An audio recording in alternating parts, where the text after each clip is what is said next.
Regular meeting of the Navasota City Council is called to order on the 27th of November in the council chambers. Let the record show all council members are present. Welcome, everyone, and thank you for being here tonight. We ask that you put your cell phones in the silent mode. And a reminder to visitors, please sign in. And if you wish to speak under visitors' remarks, please fill out the form found back in the back. State your name and address at the podium, as we must document all meeting business and remarks limited to 3 minutes. Tonight's invocation will be led by Pastor T.J. Green, First Baptist Church, then followed by the pledges.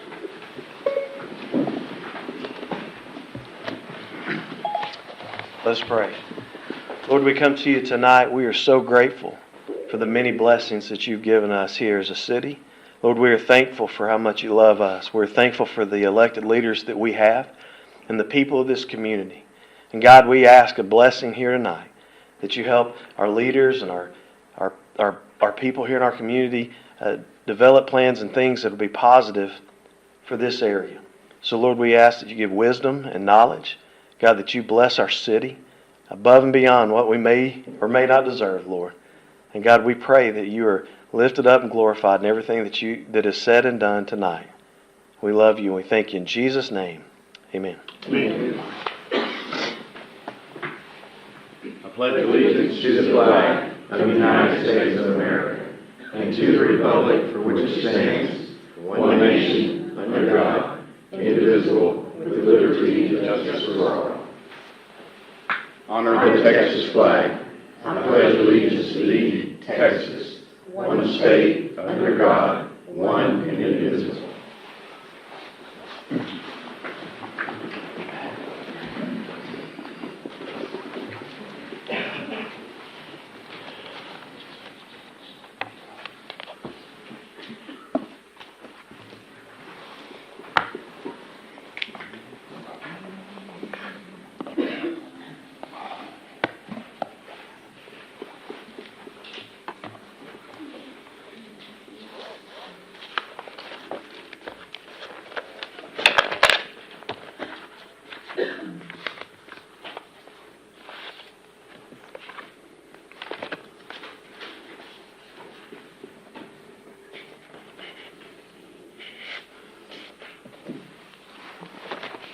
Mayor, first, there's no remarks of visitors. Oh, I'm sorry. There's some, but it's for item number 6. For item 6, okay. Okay.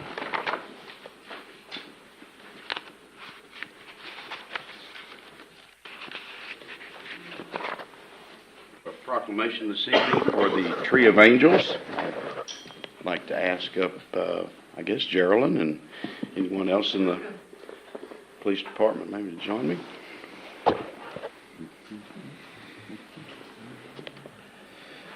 Proclamation from the City of Navasota, Tree of Angels. Whereas when crimes occur, society must protect not only the rights of the accused, but also the rights of the victim.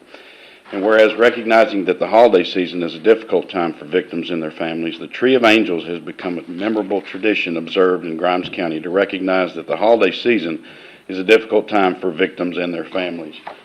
The event honors surviving victims of violent crime and victims' families by allowing loved ones to bring an angel to place on a special Christmas tree. Whereas all of Grimes County recognizes the important work of all who commit themselves to assist crime victims and their loved ones. Traditions like the Tree of Angels reflect the kind and compassionate spirit of the holiday season and encourage us all to play a role in building a safer, more just community. And now, therefore, I, Burt Miller, the mayor of the city of Navasota, do hereby proclaim the month of December as Tree of Angels Month and urge citizens of Grimes County and Navasota to participate by placing an angel ornament on the tree located in the lobby of the Navasota Municipal Building or on the tree located in the lobby of the Grimes County Justice Center to remember and pay tribute to those whose lives have been touched by violence. Dated this 27th day of November.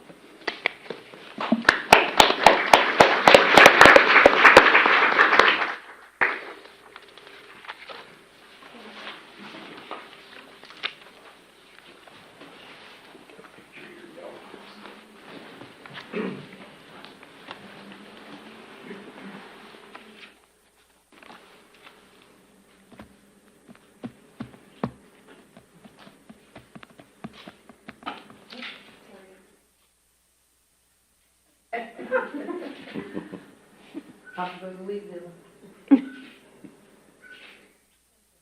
See if you get a vacation again.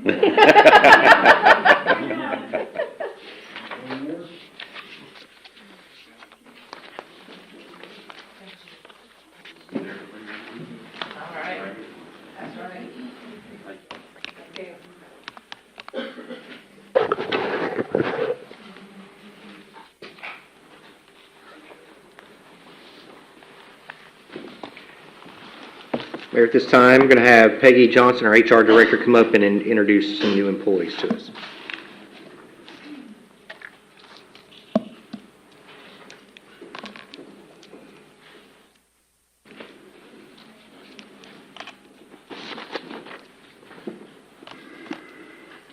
Good evening, Mayor Miller, council members. Tonight I would like to introduce the City of Navasota new employees. Tonight we have with us Corinne Thomas, who was hired on with the City of Navasota November the 20th as a communications operator in our police department. Ms. Thomas has worked for the family for the past 22 years in the real estate appraisal business. She is a mother of 4, a grandmother of 6, and she loves to travel, cook, bake, and spend time outdoors. So if y'all would tonight help me to welcome Miss Corinne Thomas.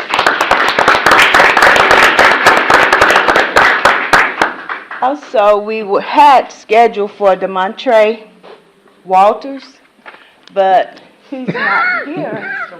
So I would like to put him back on the schedule for December the 11th, if you will. Sure. Thank you. Yeah. Thank you. Mayor and Council, John McKay, our graduate engineer, is going to come up and give you an update on our CIP projects.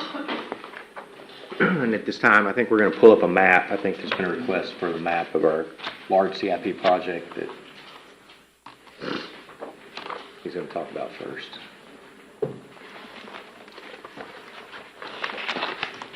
It's a little bit harder to see than I was hoping it was going to be. But this is the map of the CIP project as a whole. Recently we have been, good evening Mayor and Council, sorry. We've been concentrating over in this area around John C. Webb is where we're currently concentrating our efforts. The next areas we're going to be going are going to be at Brosig and Terrell, as well as North Post Oak and Moore Street. You'll probably see some activity on North Post Oak by the end of this week. Weather permitting, I know Thursday's looking like it's going to be a wash, and it may be enough of a wash that Friday is a mud day. But right now, a lot of our efforts are going on Water Street. You're seeing sewer crews finish up right now on the sewer main. After that, they're going to have a crew come back in and put in the new water main.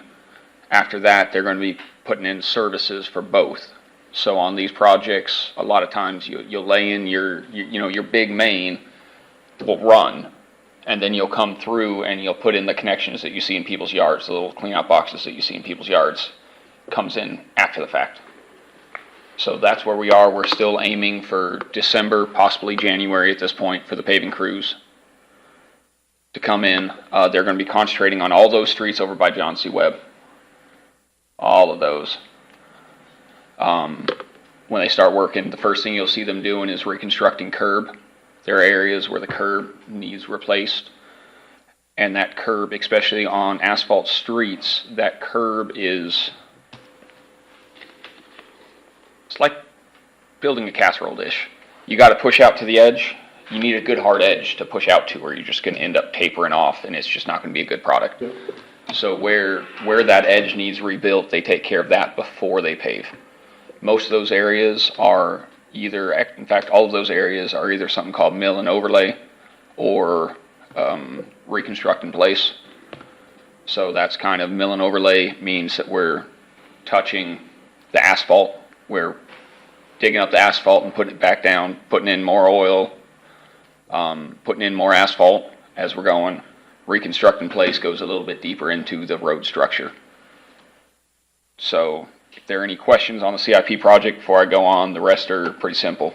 Just to make sure that I understand right, so you're saying from the new water main or sewer line to the washout, the city is gonna come in and redo those connections? Yes, they have been. So how far into my yard will you go to, as far as it goes to the washout, or? So roughly what we've been doing is for sewer, because sewer, it's all over the place.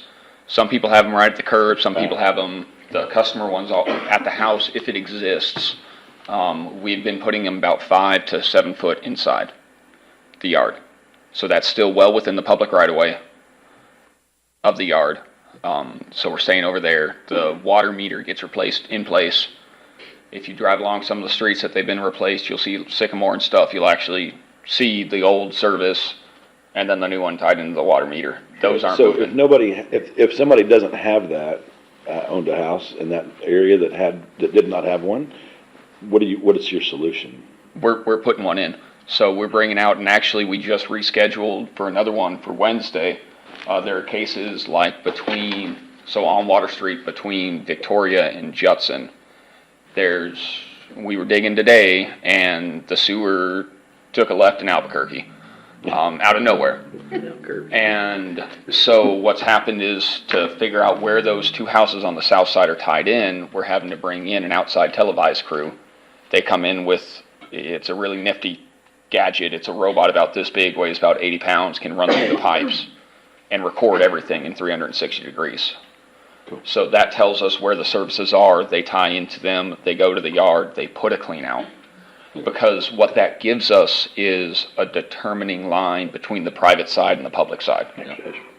So we can tell if there's a sewer stop and it's on the city side, we have very easy access for our crews to go out with their rig to go ahead and clean it out. Okay, that's great. Any other questions on CIP? The hydrant project is done, right? Yes, sir. He signed the change order about the last consolidation about half an hour ago. So we're in final project paperwork. We're doing the affidavit of all bills paid, all that kind of closeout paperwork right now. What else have we completed on that? So we have 29 hydrants done. They have the splash pads poured. The flow testing of the last 3 hydrants along Washington has been put off, but it's not holding up project completion. It's going to be done. We have to know the contractor is going to be here for another year and a half. We're scheduling that for about 2 weeks out. TxDOT wants us to coordinate with police. It'll be about a minute worth of lane closure on Washington as we flow test those last couple of hydrants. But all the pavement repair has been done. All the curb repair has been done, all the splash pads are poured, all the valves are in. That project is, in essence, complete. It really is. What other projects have been completed under the CIP now? So those were the wastewater treatment plant first round of stuff was under the CIP bond. The second round, a little bit of that ends up being underneath there. And really, that's what the CIP, that bond from 2020, that's all the projects have been allotted to it. So we keep saying the CIP projects. And really, a CIP is any kind of capital improvement within a city, however it's funded. But back in, I believe it was 2020, we issued the big bond. And we've called that the CIP bond and talked about, and it really has kind of muddied up the waters a little bit. The vast majority of that funding is up on the screen in front of you right now. A little bit of it was for the wastewater treatment plant. And we shoehorned a little bit of it to be a good shot in the arm for the fire hydrants. But all the other CIP projects that are existing are funded through other sources. They're budgeted within the various departments. Yes, we finished the airport. Airport's done. Airport utility project's done. The AWAS CIP project's done. The Hollister Hollister is done. Hollister's done. We're opening up the bids for the gas line. For the gas loop, for the next set of the wastewater, the bids have been opened for that. That'll be coming to you pretty soon. So The plan's that's on the the 11th. biggest, that's the next biggest one. I think it's important that we announce when these projects are completed, Okay. so people will know that the money's being well spent and that we are getting something done. Understood. So the other big one that's hit complete, we've got affidavit of all bills paid. We're releasing retention is the airport utility extension. So that one, this next cut of checks, it'll be at full closeout, full completion. So it's been done, it's been inspected, it's been accepted. They've given their maintenance bond, they've done all their paperwork to close out this project. So that is the other big one that's just been completed, is the airport project. The blowers that we talked about a few weeks ago are on order. They're a ways out. But the blower, the big air mover at the wastewater treatment plant is on order. The rotors were part of what we call the CIP Phase 2 for the wastewater treatment plants. Those were bid out last week. We're gathering the paperwork on that one. You'll see it on December 11th. The water plant, we completed soil testing, the field exploration for the water tower. Turns out we have actually some pretty good soil out there. They couldn't even dig further than about 70 foot. They hit a real strong layer of rock. So we know our worst case for our foundation. They're going back and looking at the rest of the soils is where that project is. And really, I mean, we talked about gas loop opening up, so that's where we stand on our projects. Our streetscape project, we're turning it over to Carrie to finalize, so. We got the lights up, lights are up Yes. and going, so. I'm sorry, yeah. Yeah. The lights are up and running. Okay, that's a milestone, okay. The lights are Next steps installed. are coming, okay, thank you. Yes. We put the light bulbs in. We put the Okay. light bulbs We put the in. light bulbs in We're now. trying to find the bases, but the light poles in general, they look good. They look presentable for their on timers. It's going well. So it'll look good for home for the holidays. Okay, that's good to hear, thank you. Okay.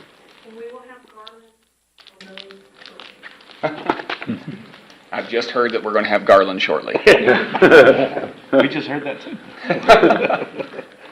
Must be true. Thank you. Yes, sir. Gotta be true.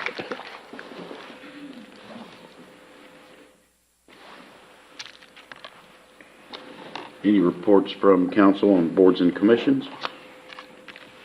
No, sir. All right, just some information here to pass on. The Shop Small Business Giveaway is kicked off. Raina, would you like to let everybody know about that?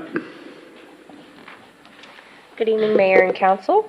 As Mayor Miller mentioned, the Shop Small Business Giveaway just kicked off November 24th, and it runs through December 13th. This is a collaboration between the City of Navasota and the Navasota Economic Development Corporation. And so every $25 spent at any local business will earn people one entry into the drawing for a chance to win one of two really nice Navasota-themed gift baskets valued at $200 each. And so in order to enter, residents or visitors coming to visit and shop in Navasota can text pictures to 936-870-5134. They can email their photos of their receipts to invest@navasota.tx.gov. Bring their receipts to City Hall or fill out the online form, which more information is available on the city and the EDC's Facebook pages. And then the drawing will be announced later the week of December 13th, around the 14th or 15th. And so that'll the winners will be notified and then also published on our Facebook as well. And that's any retailers that you spend money with. All right, and then coming up, the Jingle Around Town Sip and Shop is on December 2nd, Saturday, December 2nd, from 10 to 5. And then Home for the Holidays is coming up on December 9th. Starts out with Farmers Market, activities here at City Hall during the day, and also I believe there'll be some food trucks, I think, here on that, and then activities for the kids, and then pictures with Santa, and then the parade kicks off at 6, runs down Washington Avenue, and then back to City Hall for carols from the Navasota High School choir and the lighting of the tree, and then after lighting of the tree, we'll be having a free showing of Elf. So everybody come out and have a good laugh at that movie. So bring chairs and come hang out. Mr. Mayor, don't forget the free hot chocolate. Oh, free hot chocolate and cookies, I guess will be here at City Hall? Okay. That too, thank you, yes. All right.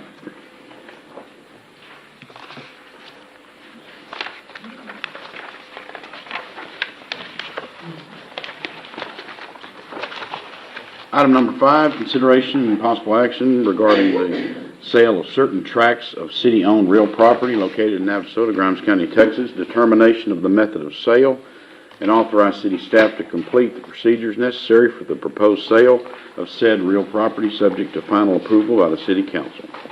Mr. Weeks? Nope. Or Mr. Estado? No. I was like, I can go sit. Mr. Mayor, City Council, good evening. Lupe Diosdado, Development Services Director. Just give you a brief background on this item. It may feel like deja vu, but we have done this before. Approximately last year around the summertime, I think, is when we had a few inquiries received about just general property owned by the city throughout the city. Someone interested in purchasing. We went through the process. Matter of fact, legal counsel helped us prepare the draft bid notice. We presented it to council, and I think it's the first 4 or 5 properties on the staff report were included in that. Staff got all the properties appraised, and then we put out the bids, went through the whole process. Unfortunately, we didn't receive any.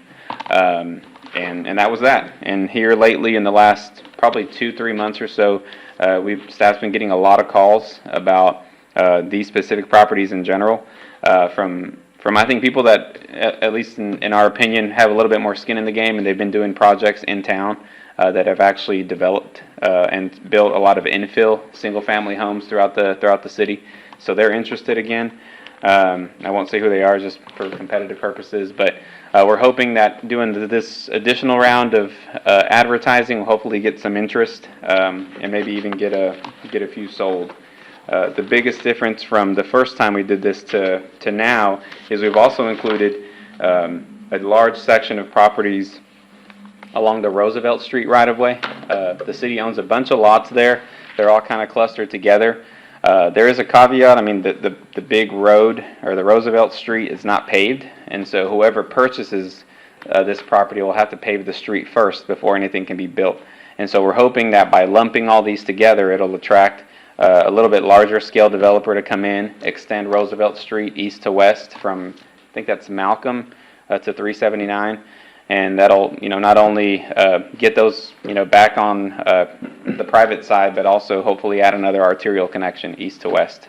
And all that's being lumped together. And that is not appraised. We're going strictly based off the appraised value in Grimes County, which I think it'll be lucrative for somebody to come in and develop. And so what staff's asking tonight is just to direct us to move forward with this process again with the addition of these properties on Roosevelt Street. Lupe, just so that I remember, you received no bids, or you received bids that were under the value? Received no bids. Okay. And how did we advertise it? Navasota Examiner, I don't remember if we put it on the website. I think we did. Maybe even on our social media. I'd have to go back and look. But there was a guy specifically asking for those properties, right? At the time, there was an individual that said, hey, give me a list, and, put it out there. But this time, it's been several that have reached out. Over on Roosevelt Street, is there water in the sewage over there? I believe water runs through that unpaved Roosevelt right-of-way, but that's it. I don't think sewer. So there'll be some, there's going to have to be some significant investment. You'll have to tie in. Mm-hmm. Yeah, some sewer main extension and gas main extension, which is why we think that, what we have listed on there as a minimum, I think it'll hopefully incentivize someone to come in and fill all those lots. So. And over in the Washington Park addition, we're going out for bid on that as a group, not as an individual lot. Correct, yeah, that's what staff would recommend. Put them all together, because I think if you were to separate them, and let's say we get, 20 different bids from individual properties, it'll be very hard to have all those individuals develop that street, versus if it's a developer, they'll be more likely to get the street done. To get a good understanding, that's only in the Washington Park edition, right? Yes, correct. And then those two other ones that were, There's four other ones. Four other ones. yeah.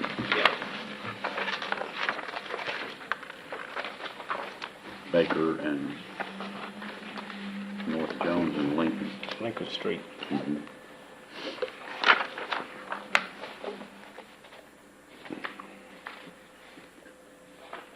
Yeah, I would imagine some of the builders that are building other subdivisions might show some interest in that. Yep, we think so. So we'll be sure to also send it out just to anyone that's active already. in Yeah, I was gonna Minnesota. say, let them know directly, in addition to the, Yeah, all To the public notice. all the developments we've been working with or have came in and asked or even talked to us, we plan on sending it out to our contacts. Ideally, we want these off our books and on the tax rolls. sure. And we'll be able to have some estimates for them as far as the cost of the tie-in and stuff like that. We'll be able to share that with them if they ask. Okay. Absolutely. Okay. With all the properties on Roosevelt, how did the city come to have those? Yeah. That is a great question. I don't know the answer. Yeah. I'm going to go ahead and chime in. The best that I've heard from staff that've been here a while is there was historically some issues with flooding in the area. There's actually a good ditch that runs through those properties. So it's just something to let the owners be aware, and that's all it really takes. There's Yeah, I mean- processes to get around that. Yeah, they'll have to mediate any drainage issues or anything through there. You just can't just go and start building. I mean, Yep. Yeah, thankfully none of that property is in the flood zone, so it is possible to develop, and maybe just need some regrading and things of Yeah, that and the nature. ones surrounding them haven't had any issues with. Mhm. Do we have a water well there? There is one, yes. Yeah, I think there's, Road. That makes me think that maybe the city purchased it because it needed it for those. I think just that one slot maybe, but the others. yeah, it's the one that's kind of standing by itself at the. Oh, the Brazos on Valley the north. Affordable Housing did a small subdivision. They did, it's called Washington Park, I think is what it's called, right? Yep. They put in, the first, I don't know, I guess 10 or 12 homes. Mm-hmm. So for a water well, you don't actually need to own much land, really, actually none at all. It's an easement you have to get that controls stuff that goes on around it that wouldn't be something you'd see in a standard subdivision anyways. It's like running cattle. You're not going to run cattle on Roosevelt Street, or you can't put in a new cemetery. But you don't actually have to own that much for the water well. Today, but when it was purchased, Nope, No. never have. really. So that's the only thing I could see on there. I was like, why would we Yeah. own all of that property? Come on, Susie. That's one thing I do not know. You've been here the longest, come on! I don't know, I really don't know. I'll look and see if I can find anything, but I don't know. That's interesting. Okay, thanks, Lupe. Thank y'all. Mr. Mayor, in the last page, we have the property following conditions and everything, the dark print, paragraph number 5 down the next to last line. We copied this from somebody and didn't copy too much. Says bidders are put on notice that any prior grant and/or encumbrance affecting the property may be of record in the official records of DeWitt County. I think that probably should be Grimes County. Probably Grimes, yeah. We'll make sure. Yeah, we'll make that correction. Yeah. Yeah. Yeah. Mr. Mayor, I move that we allow the city staff to proceed with the sale of city-owned properties via the sealed bid method, setting the minimum bids as presented in this staff report. Second. Motion by Mr. Gessner, second by Mr. Fultz to approve the sale of certain tracts of city-owned real property in Navasota, Grimes County, Texas, and authorize staff to complete procedures necessary for that proposed sale subject to final approval by the city council. Any further discussion? All in favor say aye. Aye. Any opposed? Seeing none, item carries.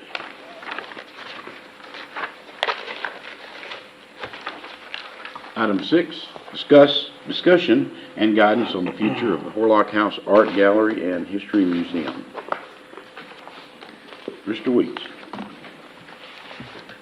Mayor and council, the next two items you have on the agenda, instead of us starting a work session at 4:30, staff, since we only had this one item that you just finished on, we just moved these two workshop items onto the regular agenda for some discussion. So the first one is about the Horlock House. In 1981, Grimes County Heritage Association was deeded the Horlock House from Roy Horlock. The deed included certain restrictions which affect the property and how it can be used. Within the packet there, you have those four requirements. The property improvements are to be used, reserved as historical site and building. The property is identified by a historical marker using the words Horlock House in some portion of the name and property selected by the grantee, and then property is maintained in a manner which beautifies and enriches the community life of Grimes County, Texas, and the property is never to be used as a residence, except as the housing of a caretaker may be necessary in order to maintain the property. The 1999 gift deed from the Heritage Association to City of Navajo conveyed the property subject to these conditions. So these conditions still apply to the property, and any potential selling of the property or anything that you do after or want to sell the property or whatever happens to it, you must, whoever it's conveyed to would still, or purchases it, would have to continue with these same requirements. Kind of give you a history and those in the audience. So the city of Navasota has been meeting these four restrictions of the deed, has utilized the property for the Navasota Artists in Residence program for many years. The Arts Council of Brazos Valley has been able to manage our Artists in Residence program. Recently, the mayor and I met with the executive director of the Arts Council and their board president, discussed some of the issues we've been having with the artist program. As you know, it's been kind of difficult over the last couple of sessions to be able to get some artists to actually participate. We were told that the city of Bryan and College Station both have terminated their artist programs due to the lack of participation. The city of College Station has partnered with the Arts Council to provide funds to set up the A&M University and Blinn College art students as an opportunity to create art in the Arts Council studio. So not necessarily using the Artists in Residence program, but providing some other outlet in addition to their mural program that they just did a couple weeks ago. The primary reason for the termination of the artist program had been the lack of applications for the program. Similar to Navasota, there has been a shortage of artists willing to participate in these programs. The Arts Council recommended to the city of Navasota, when we met with them, to reevaluate how we want to handle the program going forward. Staff continues to brainstorm what that would look like, but however, basically at this time, there's the artist in residence program just maybe is just going to be obsolete. So right now, the temporary housing that's been used at that facility is not being used. That house has been vacant for several months. Additionally, the Best Museum in the rear of the building of the Horlock House has not been utilized as the intentions of the museum.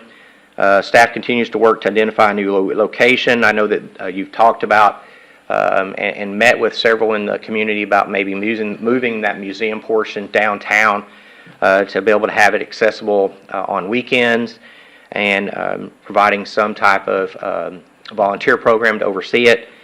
And as we talk about the actual building itself, the city of Navasota budgets approximately $21,207 of operational maintenance. That is generally comes within the general fund budget, as well as there's some funding in our hotel motel funds. Hotel motel funds, you can utilize some of those funds for historical purposes, and so we have budgeted some funds for that. There's in this current budget, we've talked about needing a new roof. We've talked about painting, HVAC. But right there before you, those are just the general annual operation cost. Major exterior repairs and needed cost estimates. So we budgeted, I think, $25,000 for a roof and $25,000 for painting. The roof itself is around $27,200. They need to remove and replace all the shingles. There's some photos we'll show in just a minute, but also exterior paint. We received several quotes. We received one quote for around $25,000, and it was just paint. It's just going back on there and just painting what you have, not scraping anything, not making any repairs, not rehabbing it, just putting paint over the other layers of paint that's been put on there. This $85,000 paint includes pressure washing the exterior, replacing any damaged wood. There's broken windows glass, sand, recaulk, prime, and paint again. And then, as mentioned, the HVAC replacement in the Best Museum, around $8,600 for that. We have not gone inside. We went inside, but we've not got any cost estimates on the inside. When you go inside, hopefully you've been able to take a tour of the facility. There is numerous plumbing things that need to be corrected. The toilets need to be replaced. It just needs a lot of love and attention on the inside as well. But on the outside there, as we talked about the roofing, you can tell we did have someone look at the roof, basically said they probably need to take all the decking off and put new decking on it, not just the shingles. But here's some photos that staff got up here and climbed up and got some photos. This is the exterior painting.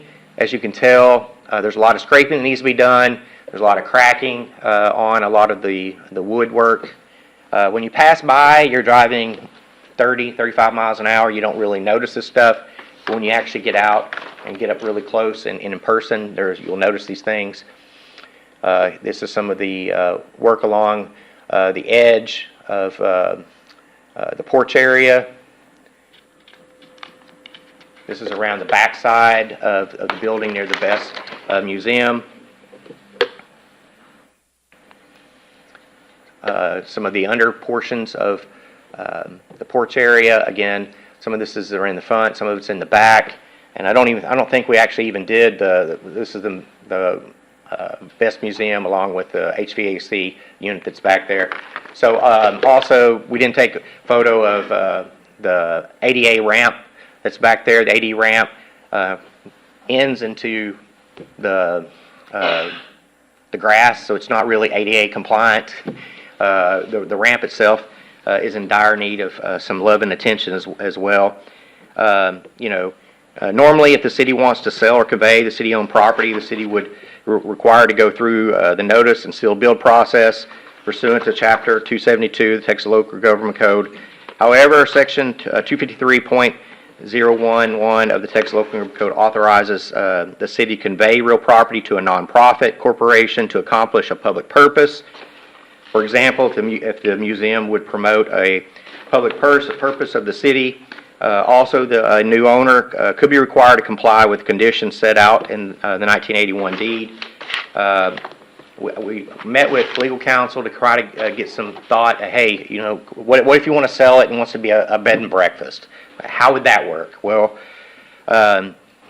legal said that we could look at it a lot closer, but thinking that the bed and breakfast would qualify under the 4 requirements, allowing the owner of the property, which would be the caretaker, to be housed at the Horlock and oversee the day-to-day operations, since it wouldn't be necessarily a residence. Be similar to what you're doing for your artist in residence program.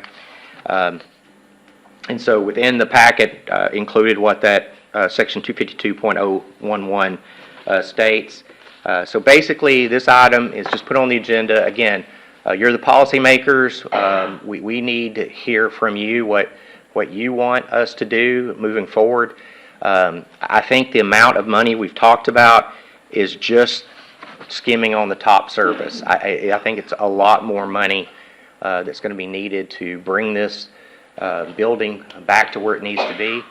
And then you got to think about, okay, once you bring the building back, a building that's not being used daily, what's that going to be? If people know that it's vacant and no one's in it, are you going to have people trying to break into it and live in it and, graffiti it? So there's a lot of things that we need to think about. And so staff wanted to put this in front of you to have those discussions. But again, we want to get back to the 4 permitted uses. Again, whatever happens to it, these 4 permitted uses has to stay with the building. I think that's it. And if you have any questions about the maintenance part of it, staff's here to answer that. Other than that, this is just a time for you to have some discussion. There's so many people that signed up, want to hear their feedback, but again, this is opportunity for y'all to have some discussions among yourselves and provide staff input on which direction you want us to hit. I just want to also point out that Navasota Garden Club does a absolutely fabulous job keeping the grounds very attractive. So I just want to make note of that, because that part continues whether or not the artisan residency program unfortunately has not been able to. Just a question on the organization was what was the organization? Grimes County Heritage. That organization does not exist anymore, correct? No. So, okay, so do you still have to abide by them even though that organization doesn't exist? Yeah, that is true, Mayor, because the conditions were I'm just curious. proposed by Mr. Horlock, Okay, and so it did not come from that organization. right, So okay. every subsequent owner of the property is required to comply with those. Well, it looks like it's, based on what you were saying, it's pretty broad and can be, There's some there's some ways that you could market and use the property that would fit within the confines of the. Now, what ultimately the purchaser would have to be comfortable with that they're going to be able to comply with these conditions. That's really where I think the risk.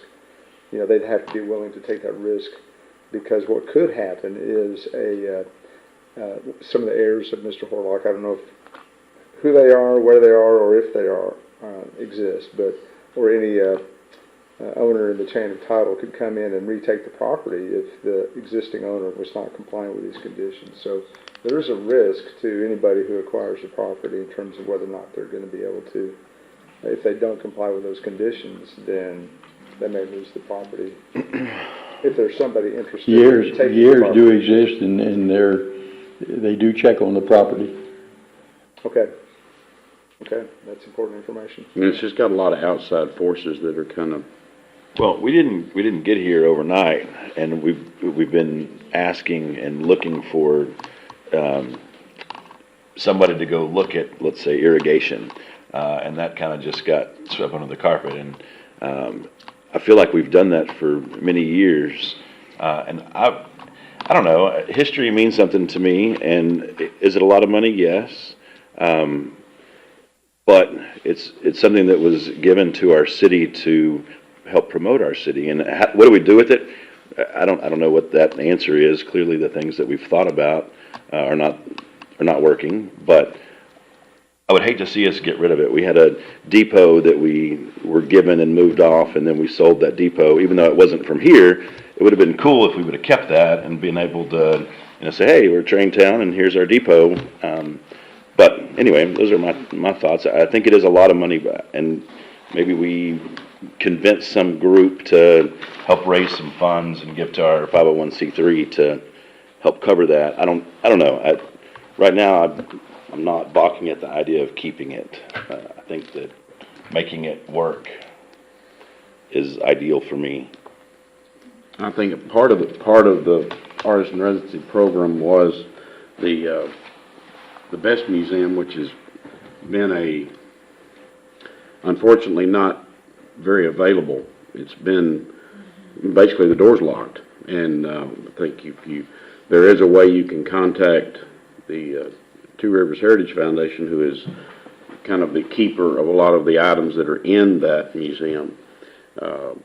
Can open it for you if you call them or something, but again, it's not promoted, and there's no real parking available there.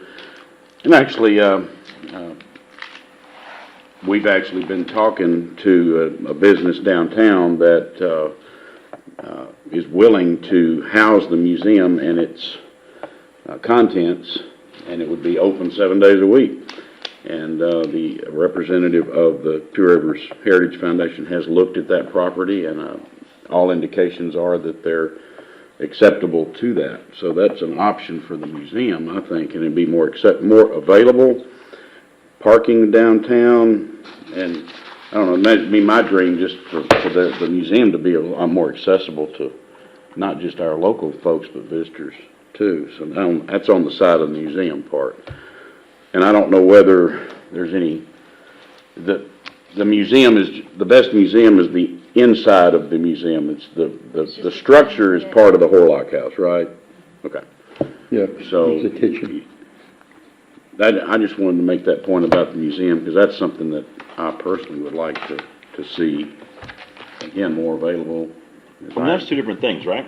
I mean, the Best Museum is not given to us, what Ms. Best. That's correct. Under the conditions, the one that speaks to this issue is that the property has to be used and preserved as a historical site and building, which doesn't involve necessarily a museum. So the museum could move.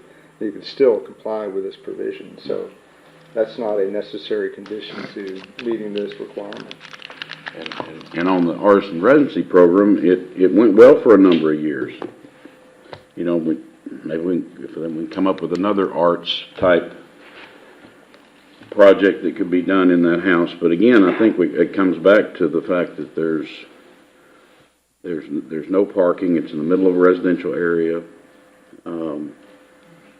There's just some things that kind of, I mean, if the artist in residency program could be brought back, that would be the best thing, but it just doesn't sound like unfortunately, there's not really my honest opinion about the residency program was that it struggled at the Horlock House, because getting people to stop in and see the artist and buy their things was a struggle. Marketing that space was difficult for artists to come in and make any money while they were here. I mean, they're already not making any money as it is. So that was always a struggle.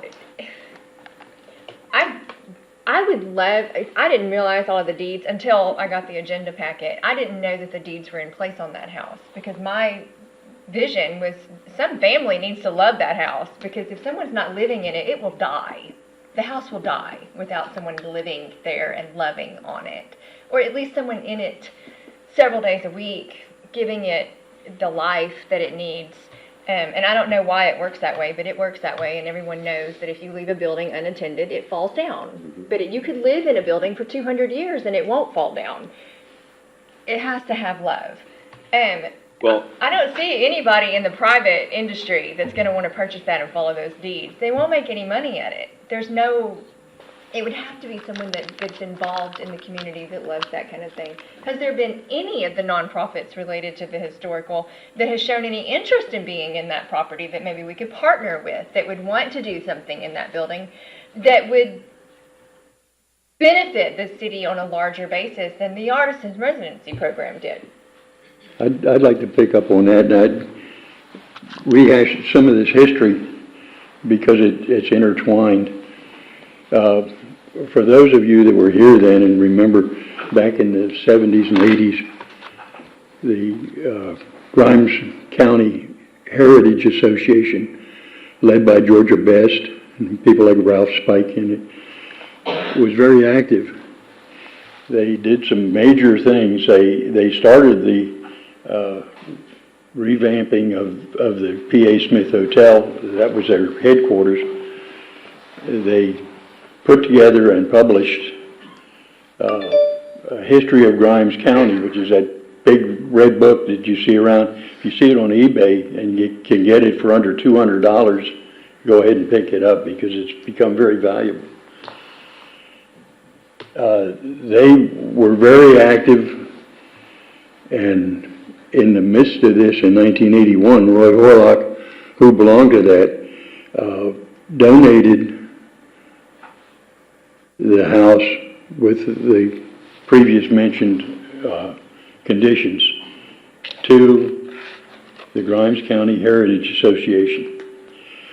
Grimes County Heritage Association had one fault that a lot of our organizations do, and it was strictly a volunteer organization, and they didn't bring in any new blood.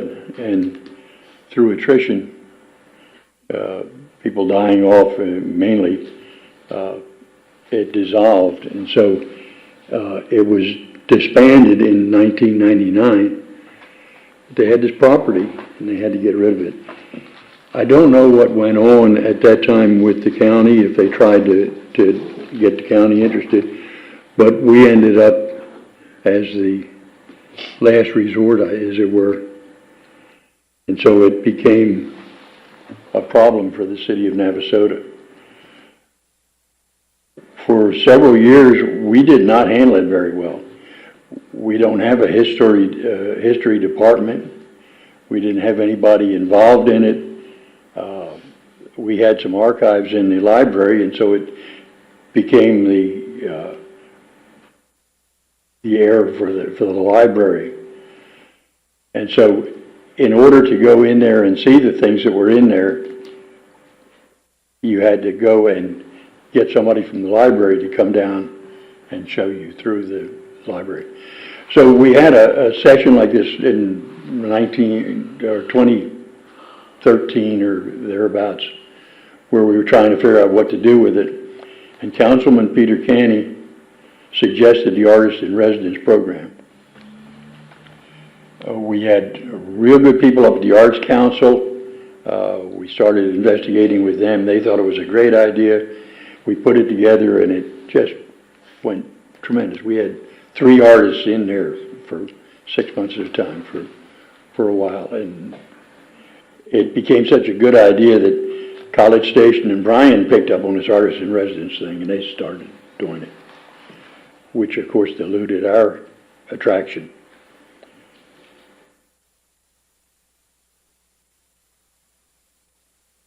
We dropped down then from 3 artists to 2 artists, and then to 1 artist, and then to no artists. And I don't know what happened. We had changeover at the top in the Arts Council. We had the added competition from Bryan and College Station, whether they received favoritism or not, I don't know. But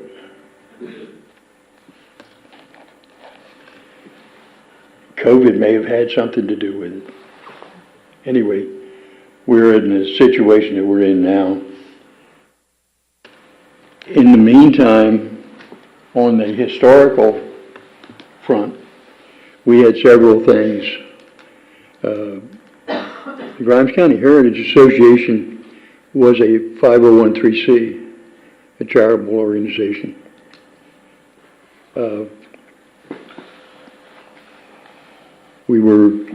We had the Visionaries,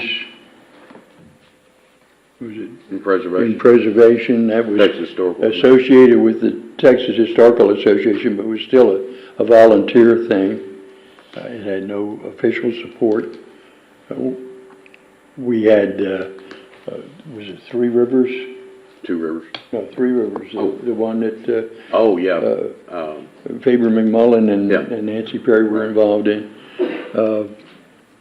We've had now the 2 Rivers, they're doing very well. But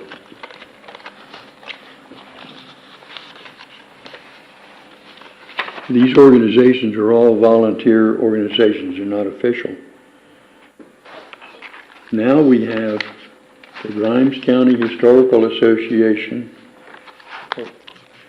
Commission, Grimes County Historical Commission, which is an official body. The members are appointed by the county judge, and they've been very active over the last couple of years.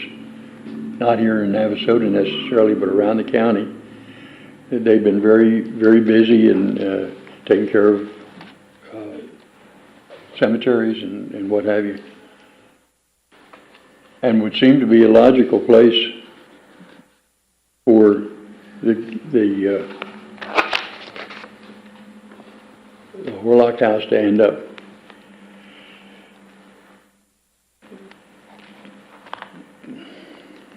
I can't read my writing. We have an option now of this entity that exists. They could put together all the assets, historical assets that are around. We have Earl Mercer was the town photographer for a lot of years, and somebody has he was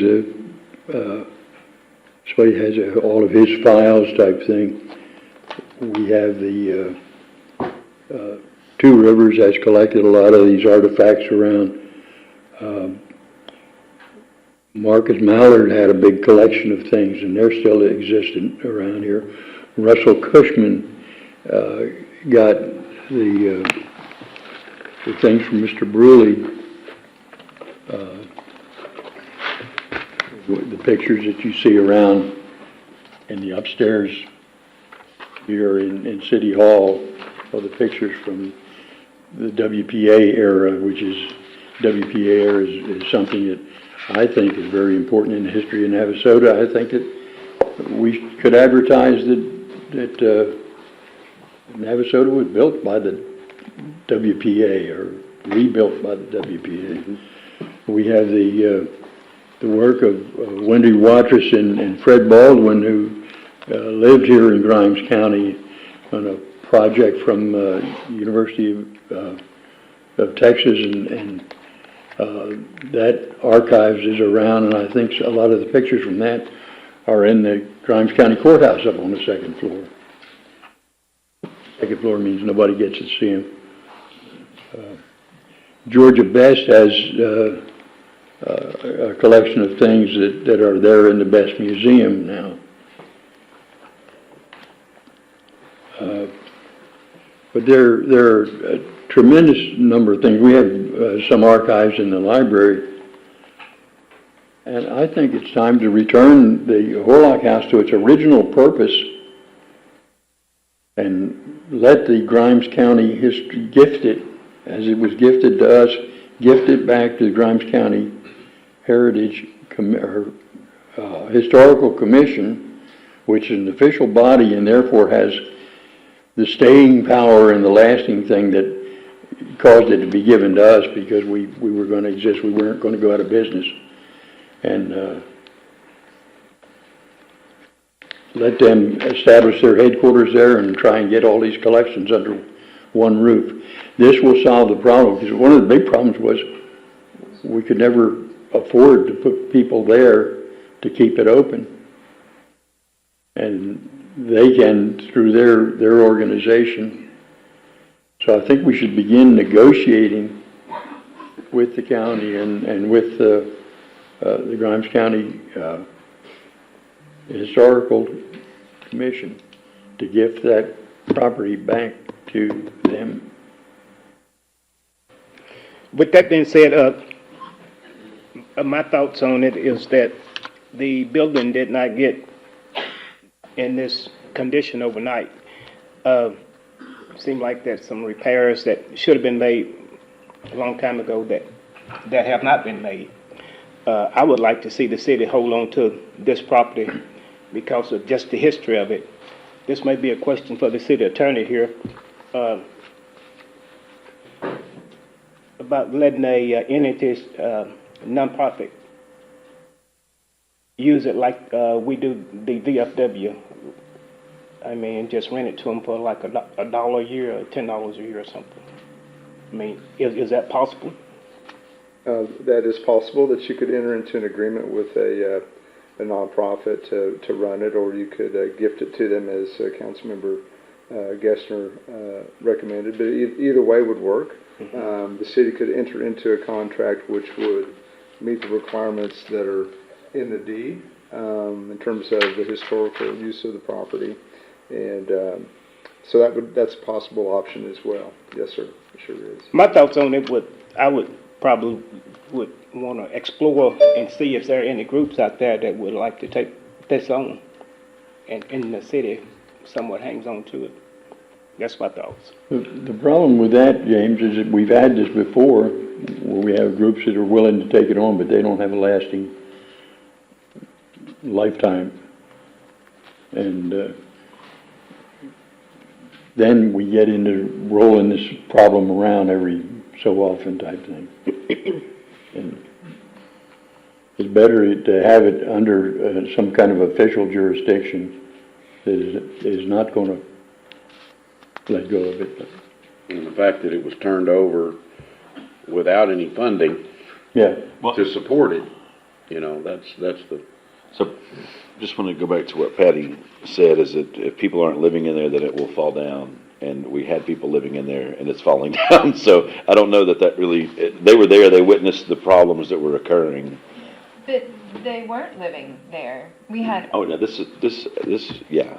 They've reported to you, reported to me the conditions that we're seeing in pictures. So we know that with people living in there, it still wasn't being fixed. So we need to either have a full commitment to do something with the structure, and whether that's funding or getting rid of it. Does the city have a need to own an old historic home? Probably not, but is it, and I don't know other cities that do that, but I would certainly hate for us to say, here, county group, you come in and take over this. And I don't know, is the group a county-funded group?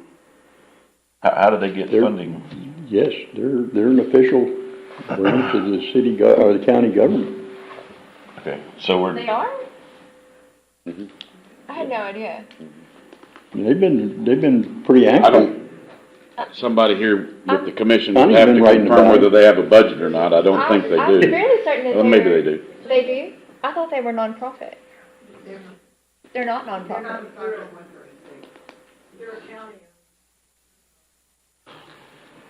So they probably can't get grants. Yeah. That have been donated to them, Yeah. and they're trying to figure out what to do with them and repair them. Yeah. Mhm. The problem we're having right now? not The same problem we're having right now? Well, we came up with a great idea, and I wonder how many of the artists and residents that have said they're going to come and have committed to coming have gotten here and seen what they're going to be in and said, maybe not, maybe I won't stay here for 3 months and not get paid. We had one group that said that they wouldn't stay here because the house was haunted. That was like the only complaint I've ever heard, other than, you know, it's an old house. Never been was, proven, so. I think it's haunted.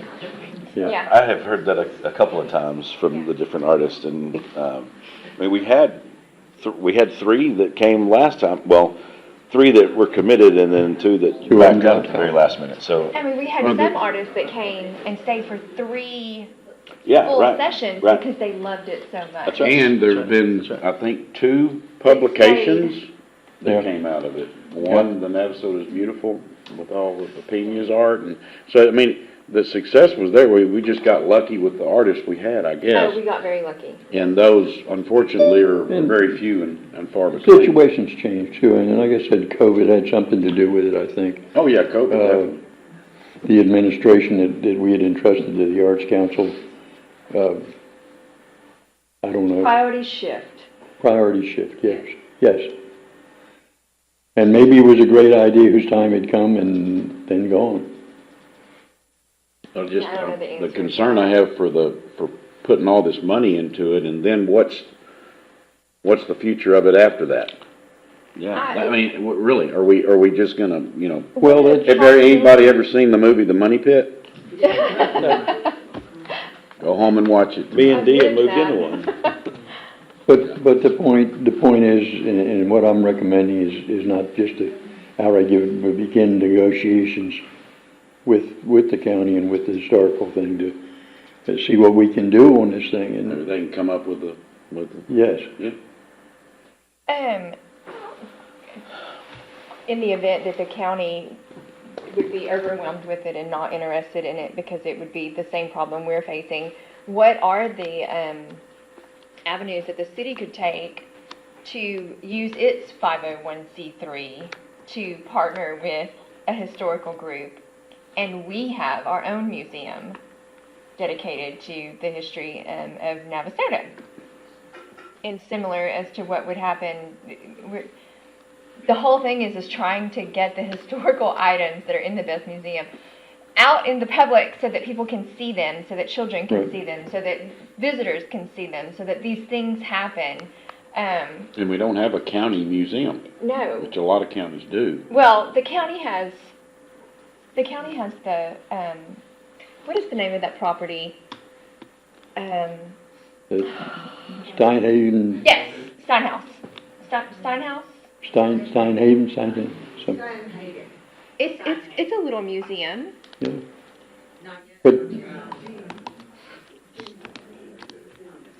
But the county is, the historical association or commission is looking for a place, is looking for some place to have headquarters, so. I don't see that it's a great sell with what we're showing to them today as far as the issues that we have. I mean, we're Well, not that's the saying reason you talk to them, I mean, Well, you know.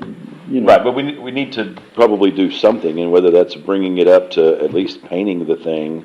Well, you talk to them and decide who's gonna do what. Well, I mean, you know. Well, I do would know appreciate that the Texas Historical Commission does have funding available that you can apply for to have these upgrades and everything done and paid for by the commission. But we, as a city, cannot apply for those funding. It has to be a 501c3, and it has to be someone that is geared towards the historical significance of the property. And you would have to prove the historical significance. There's so many things that you have to do to get that funding. It's there, though. It is available. Whether the city itself as a municipality can get it, I don't think that we can. Well, we have, and not only that, but we have no expertise in the historical realm, other than that of kind of ordinary people type thing. We don't have a historian on the staff. We don't have people that can sit there and it's just a problem of having something and have to run it like a business type thing, and you're not getting any income out of it. The cost to hire an employee to sit there all the time to keep it open would be another, $60,000 to $100,000 a year or something like that to keep it open. So. Now, I just want to see who's going to be the caretaker. I think that's kind of what it boils down to as well, too. Well, that's what I'm suggesting, is the caretaker would be Think that, would be the Grimes County Historical Commission. But I do think there should be some consideration toward, could an individual that owns it and lives there give it a better future than what we could give it? But they can't. We don't have, Very specifically, it says it cannot be used as a residence. well, yeah, there was a way that the owner could be the caretaker, right? We talked about that Yeah, earlier. so you could do, we talked about a bed and breakfast. And I something think, that it's not a I would think that full-time Mr. residence. Horlock would want what would be, best for the home itself and its being in the commission. He did I'm not. just saying it should be looked at as an option. It doesn't happen, we're not making any decisions tonight, so. He did not give it to the city. He gave it to the Grimes County Heritage Association. And Which doesn't exist. which didn't exist, and when it went out of existence, it had to cast around to find somebody to take over the property, and we were it. And so he also let you know, so we have about $500,000 in your fund balance in the hotel motel funds. Hotel motel funds can be used for this purpose, but I will tell you that that's not sustainable, because we get about $130,000 a year from that hotel motel fund. You have talked about in past, and as part of your strategic plan, is become a Main Street city, where a large portion of your hotel motel funds will go fund your Main Street portion. So just remember that. You can pull down your fund balance, but it's a one-time thing. It's not an annual.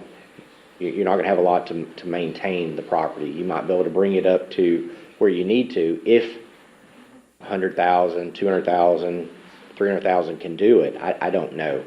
We Yeah, have and you know- staff has not looked at it that far. The 85 is probably a good number for the outside, and I still think that's still way under. The roof, I don't think 27's the true, until you take those shingles off to truly know. And again, you're just touching the outside, you've not touched anything on the inside. And those funds also go to partnering with the Navasota Theater Alliance. They do provide your, Brazos. they provide your grants, provide your granting programs to the arts, and the arts programs, as well as if you ever decide to do any type of art program, whether it's murals, any other type art venture, that's what those things are to be funded for. Is it feasible for us, and I don't mean like today, but what if we just said, hey, Horlocks, thank you, it was fun. Can they come back and take it back over and just say, okay, now it belongs back to the Horlocks and it's out of the city's hands altogether? If the city doesn't comply with those conditions, yes, they can come in and retake the I property. mean, could we just throw our hands up and forfeit and say we can't do this? If I would suggest that the city contact them and you know, kind of walk through what that might look like. My question is that but- if we wanted to get out of it, we could get out of it today by saying, hey, guys, we don't want this anymore. But if that was the pleasure, and I don't know that that's exactly what it is, but.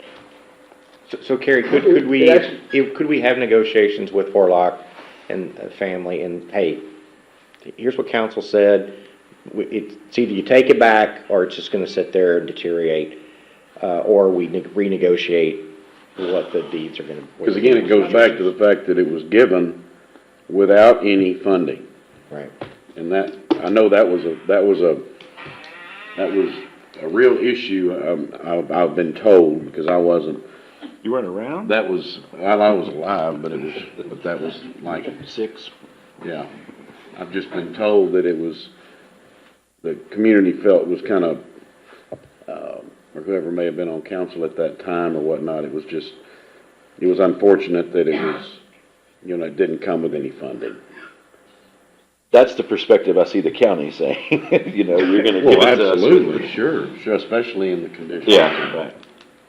Councilmember Foltz, sometimes, sorry. that's okay. Sometimes these conveyances are set up to where if you don't comply with the conditions, then the property automatically reverts to the donor, the grantor. And this is set up differently where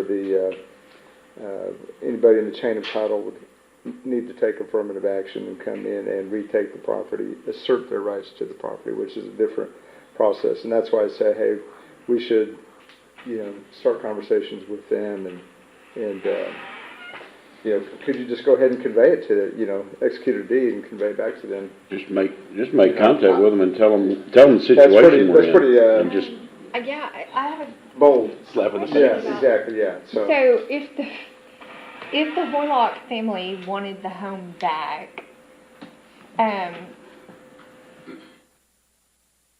are they then required to obey the deed? Because who enforces that? Well, Do they sue themselves? I think, Like, how does that? the conditions would apply to them as well, because it's. But at it that is- point, it would have to be another heir that would come to them and go, you're not doing what the deed Right. says. At that point, who enforces the deed? Yeah, Nobody. well, I think it'd be anybody in the chain of title, Yeah. which would include the city, the defunct Heritage Association. What a crazy. So, Jason, is that clear? But it's just crazy. You got some mud to sift through now. There's some mud. Mayor, did you have? I would like. Yeah, we do have some visitors' remarks from, first we have Betsy Leonard.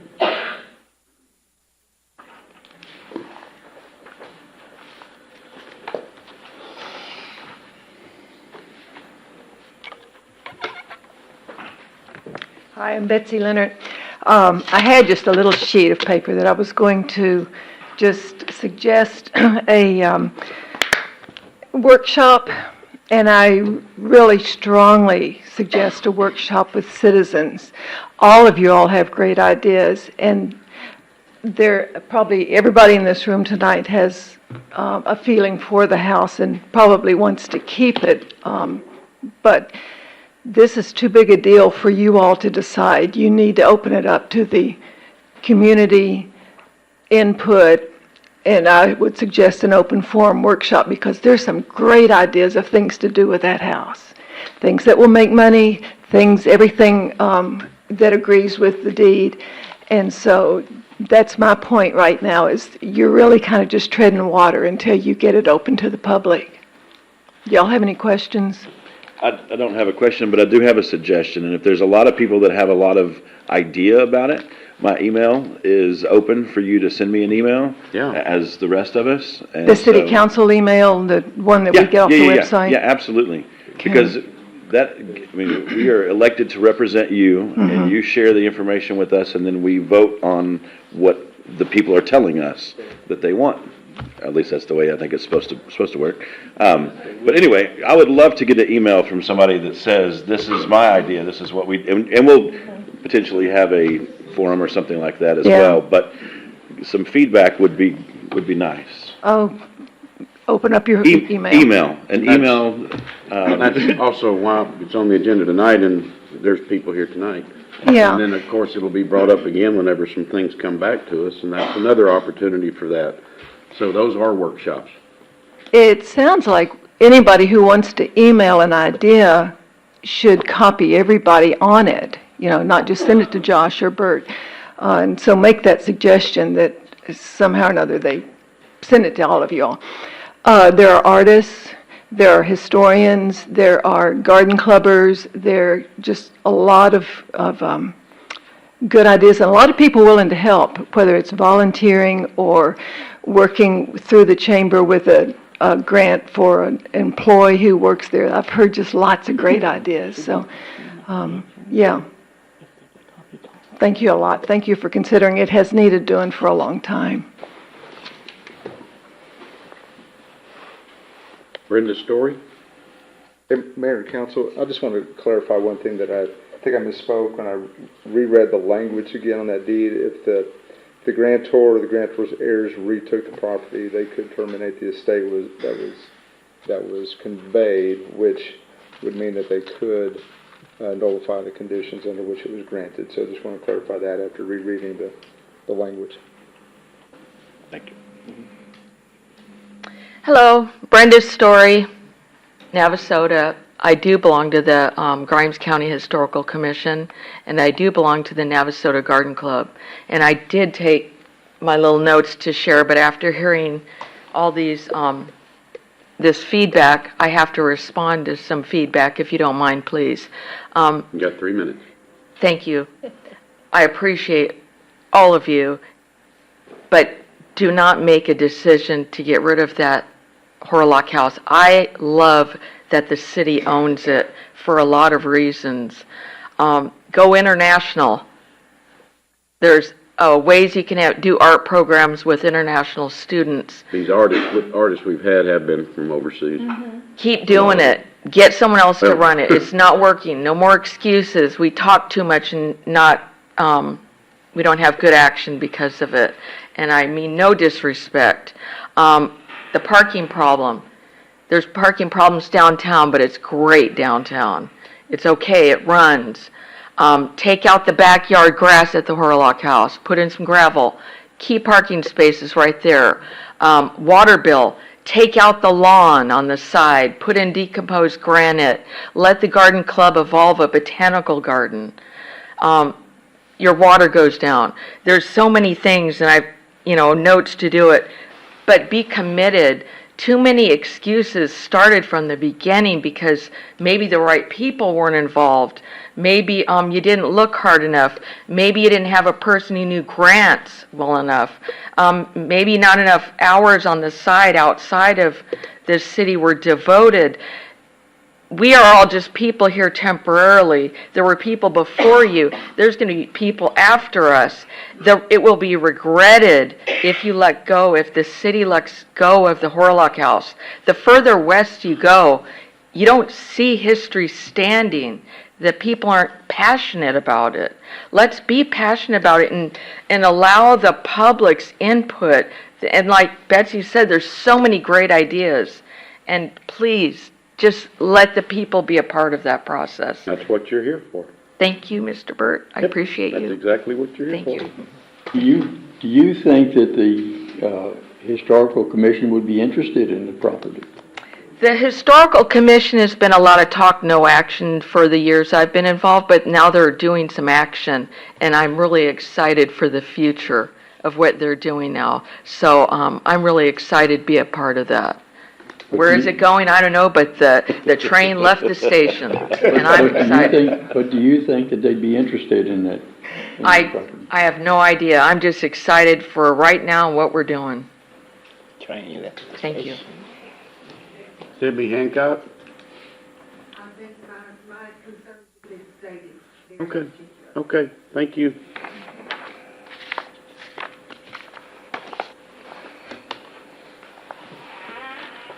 I want to reiterate, I think we need to talk to some of the other people involved, whether it's the Horlocks, and that's something that I'm related by marriage to the Horlocks type thing. I lived in that house when I moved here in 1970 for a couple months while we got settled.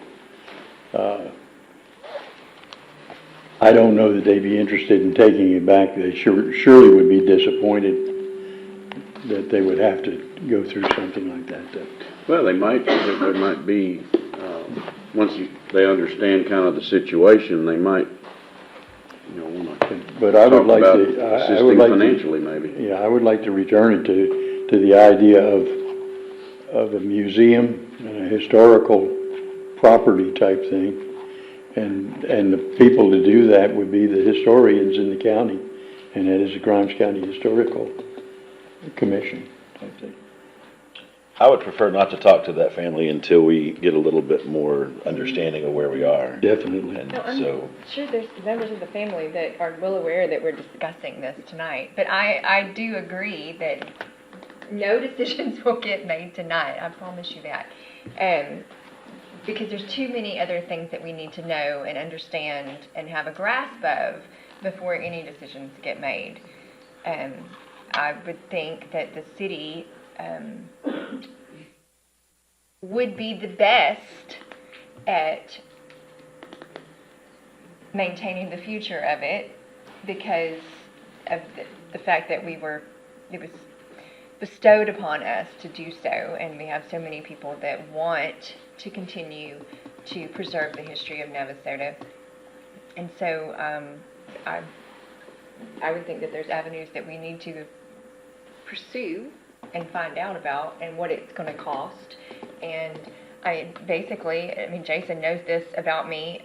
Any idea you bring to me, I've got to be able to look a taxpayer in the eye and tell them what we've done with their money.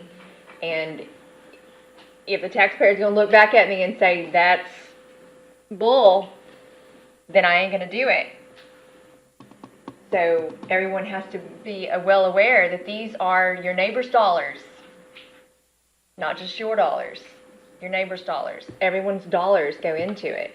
And so what does that mean for everybody? What does that mean? And that needs to be looked at.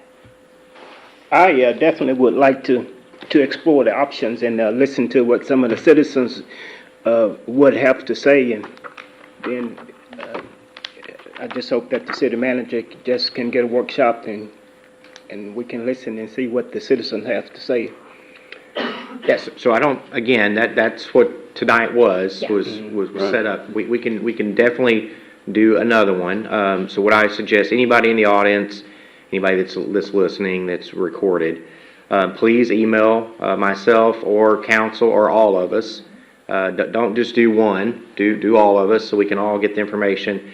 And council, if you receive something, send it to me, and then I can make sure that all council, even though you might not have received it, send it out, I'll share it.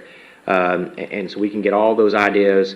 In addition to that, staff will reach out to a specialist that deals with historic buildings to get a better estimate, not just on the painting, but the entire facility as well. We can get cost estimates on what additional parking would be, and try to get some of all that lined up. In addition as well, we'll reach out to the county to have those discussions to see if that's a possibility, even if there would be even willing to sit down at the table and talk. And then hopefully, first quarter of next year, come back and have another discussion. But until then, like you said, I'm not in favor of spending any tax dollars at this point until we have a better idea of what all we need to spend it on. I would also suggest that through all of this, and if I need to, I'll go through my contacts and find you the information from the Texas Historical Commission. Yeah, and Because our grant person will look out at they it will and see. send their experts at no charge to us to look at the property and determine things. So Okay. I definitely do not want to see it become a B&B. Okay. One side note, Mayor and Council, if you do receive an email to all of you, be careful. do not reply to all. Be careful, do not reply all, so. If you there's send no it to me. quorum. That's right. Send it to me, and then I will handle it. I would like to see a little quicker action on the museum side. Because again, we have basically an offer from a business downtown to house the museum at no cost, and it be available, and Two Rivers, to my knowledge, has Yeah, as been long as in agreement. Yeah, with and that. so I mean, Well, our track record's not very good with historical things. What's your point? Well, just to do another historical thing when we have this one that we can't deal with. Well, the city's not in charge of the museum. I'm talking about Two Rivers. yeah. So as soon as the location for the new place is available and the Two Rivers can come to agreement, staff will help make any move necessary to move the stuff. And then we can start. We'll Stay for that to get. From the city standpoint, we can definitely start advertising where the new location is and doing that portion of it. But Where is this new location? I have no idea. It's at Mike Peterson's building, Circle P. Upstairs, downstairs? So that would be an agreement between the Two Rivers, and we can help out, facilitate it as much as we can. Okay? Getting a little off topic, just one. I was just fixing to ask you if that, Yeah. so that can't even really be, No. It's housed in the Horlock House, I mean, there's some level of. but we couldn't make a decision to move No, on sir. that specific thing. No, sir, I would suggest not at this point, yeah. No, I was just Yeah. giving Yeah. you direction on the museum part, which totally fine. I'm sorry, I do have one other question, Lupe. Wasn't there a parking lot rendering done for behind the Horlock House, like in the last 10 years, maybe? Yeah. I think the parking lot was Yeah. Okay, but there are maybe plans already that exist that have that on it, okay. Yeah, but we can get an updated estimate and everything. That's the plan. Mayor, that's all I have on this discussion item.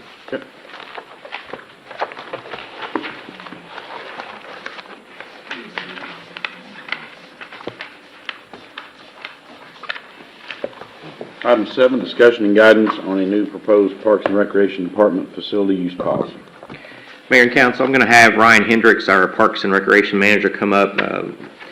Within your packet, there's the new facility use policy, rough draft, and so we put together a PowerPoint presentation that Lupe is going to pull up and kind of give you some history behind this. So during the fiscal year budget process, Council moved forward with funding Ryan's position. This position is basically oversight over parks, programming, athletic programs, and facility rentals. As you remember, previously before Ryan came to us, we actually had parks and facility maintenance. It was kind of over parks as well as facilities. When I came, I kind of broke that up. We have parks and facility maintenance, which now falls under public works. And then we actually created a Parks and Recreation Department, which is overseen by Raina Teixeira, our Economic Development Director, since she's considered quality of life with library and Parks and Rec and Economic Development. Several things have came up through the process. I think several months ago, we had a discussion through the budget process about some fees and structures that we had in place, and the discussion came up at that time about insurance and the people that were providing services for programming at the facility, having insurance policies to cover liability. And so legal counsel chimed in and says, yeah, we need to, it's a good idea to be able to do that. So then we started looking at the majority of the people providing, whether it's yoga classes, whether it's art painting classes, or whether it's whatever type program is happening there, are not employees. And so those, since they're not employees, they don't fall under our Texas Municipal League liability coverage. So they're basically no coverage in case anything happens while they're performing those duties. And so that's when legal counsel chimed in and said it'd be a good idea for those providing those services have an insurance policy. And so we met with a couple of the providers of those programs, talked to them, got a little bit of feedback from it, some positive, some negative. And so through that process, we thought, hey, we need to really actually sit down as a group and have a workshop on just the policies itself when it's related to our facilities. And so it's quite lengthy with our facility policy, so we're going to take it in bites. So just like it's presented here, we're going to talk about the purpose and scope. We're going to talk about interpretation, implementation. There's some definitions. We're going to talk about general facility usage, the prohibited usage, talk about rates, fees, and deposits. One thing that we've came across is whether you're a resident or non-resident and how that affects us. One of the things we found out, we provide our municipal swimming pool, and that municipal swimming pool is basically nearly 75% used by a for-profit mud catters for their swim program. We found out that a lot of those participants live outside of the city, so they're considered non-residents. However, the mud catters itself pays a fee, a general term fee, just to be able to swim for a season. So we looked at, we really need to have some resident and non-resident rental rates. We talk about non-profit rental rates, so those that have a 501c3 status via our Internal Revenue Code.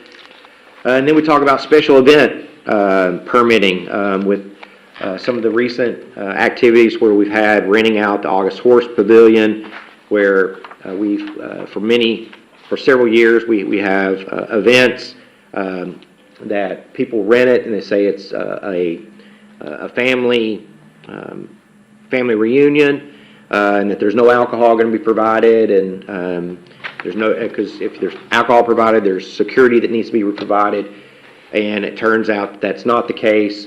It's not really a family reunion. It's a big party out there. Though they did may have stopped at the 10 o'clock time frame. There was hundreds of guests. They're parking all over the road, all over the actual park itself in the grass. And this time they left a lot of trash out there that staff had to go up the day after and pick up. There was alcohol. There wasn't proper security on hand, and so putting together a special event permit requirement, we're going to talk about that. Programs and events sponsored by the city. Talk about athletic fields and facilities.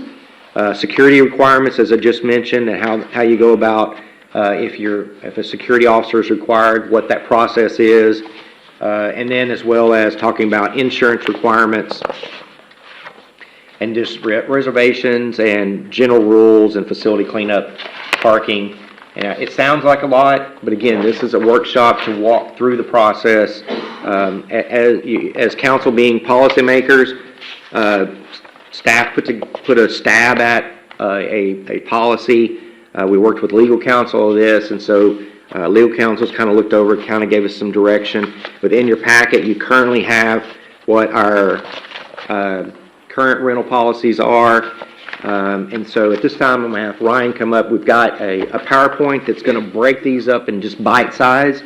And so kind of each section there, some of them might be a couple pages, but let's just focus on each section, talk about it, anything that you have concerns about, any changes, any questions, whatever, and then before we go on to the next one. It's all yours, Ryan. Awesome, thank you. Good evening, Mayor, City Council. To piggyback off Jason or Mr. Weeks, I did several months of research conducting, comparing, and contrasting facility usage policies from local and national municipalities from all over the place, from just down the street from Brenham all the way up to Maine. I reached out to my professional association I'm a part of, the National Recreation and Parks Association, as well as TRAPS, Texas Recreation and Park Society, to see what other cities did and what their best special event practices were. The new proposed facility use policy in front of you is the product of those best practices identified through the extensive research. Furthermore, the new proposed facility use policy clarifies what an acceptable use of this facility is, general rules and regulations for the facilities, defines qualifications for certain rate and fee schedules, which will be a totally different workshop we do, fees and rates. So if you ever see rate or fees later, that's something we'll discuss later. I just put it as like a placeholder for now. Identifies groups such as residents, non-residents, nonprofits, etc., and highlights the standard insurance requirement for all users of the city facilities. Additionally, the new facility use policy procedures introduces a special event permit, which is something we don't have yet, that will encourage large gatherings to be well-planned, organized, and reviewed closely by staff before being accepted. The process will not only make these events safer and more enjoyable for the attendees, but help prevent these events from having unsafe practices, getting out of control, and causing chaos, as well as possible criminal activity inside and outside the city limits. Before we move forward, I want to do an analogy real quick to make it a little bit more simplified for everybody in the room. Pretend that, Bert, you had a house party and you invited me to it. Thank you for the invitation. And I go into your yard and I twist my ankle, but you didn't tell me that there was a hole there. And I decide to sue you. Your home insurance policy would cover you or protect you. That's what it's there for incidents like that. Now, Bert, you went out of town to visit family, but you allowed me to use your house to throw a house party. Thank you again for letting me host my party there. But somebody comes in and sprains their ankle in the same hole, and they want to sue. Do they sue you, the homeowner, or do they sue me because I was the representative there? So in this example, Both. Yeah, they're coming at regardless, they're coming after everyone. Everybody else. Regardless, they're coming after everyone. So to move forward, and of course that's simplified. There's other things that government entities are kind of immune to, but like to make it as simple as possible for everyone in the room. Moving forward, your house can be considered a city facility. City staff or city employees will be considered family. We're Millers now. And everyone else is everyone else. Okay, awesome. And the goal is to be consistent across all groups that use our facilities while keeping everyone, including the city, safe from physical, emotional, and of course financial harm. These safer practices also align with getting accredited or CAPRA accredited from the NRPA or the National Recreation and Park Association. CAPRA, or Commission for Accreditation of Park and Recreation Agencies, is the only national accreditation for parks and recreation departments. It's a pretty lengthy process. It requires applications, self-assessments that we've already started once I got here, site visits, and much more. There are only 206 CAPRA accredited parks and rec organizations in the nation, 27 of which are in Texas, so it's a pretty exclusive club that I'd love to be a part of. The closest one being College Station, everything else being in your denser city, so you got a couple down in San Antonio, a lot of them are in Dallas, a lot of them are in Houston. There's not a lot of in between. Any questions about CAPRA? It's something that we're striving to be accredited with. It's something I plan to put in a master parks plan once we get to that step.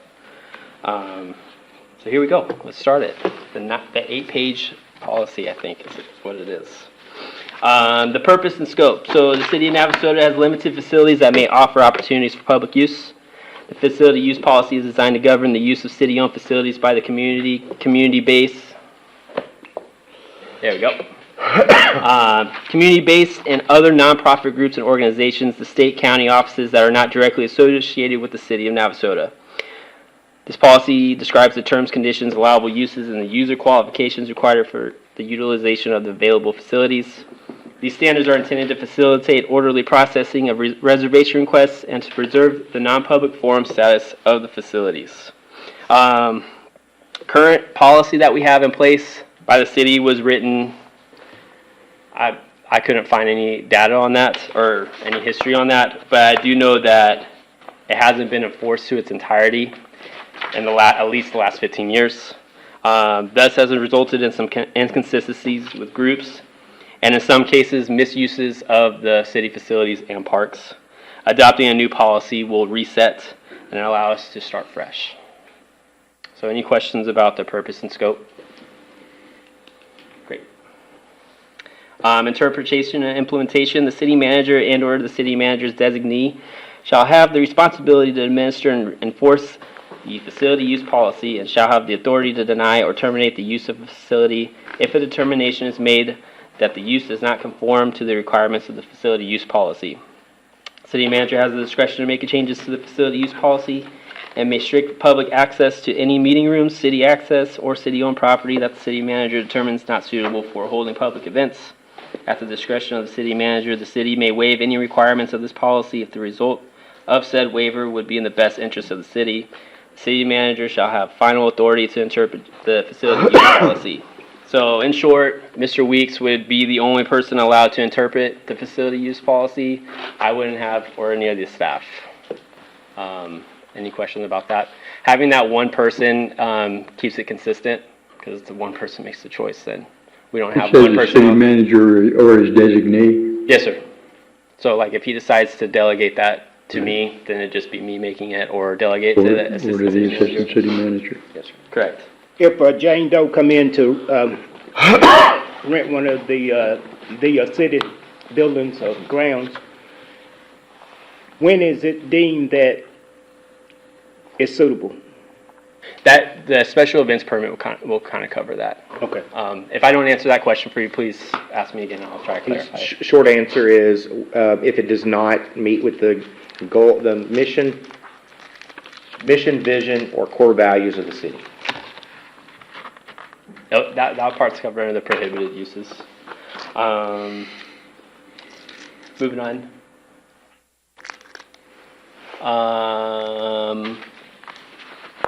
Want to go over definitions real quick. It wasn't on this slide, but definitions I have are what a deposit, event, facility, fee, meeting, all those definitions that are listed. Try to help clarify the document. If there's any definitions that we need to add or that you feel that needs to be defined, I'm more than happy to add it on the list. This document could be a little lengthy.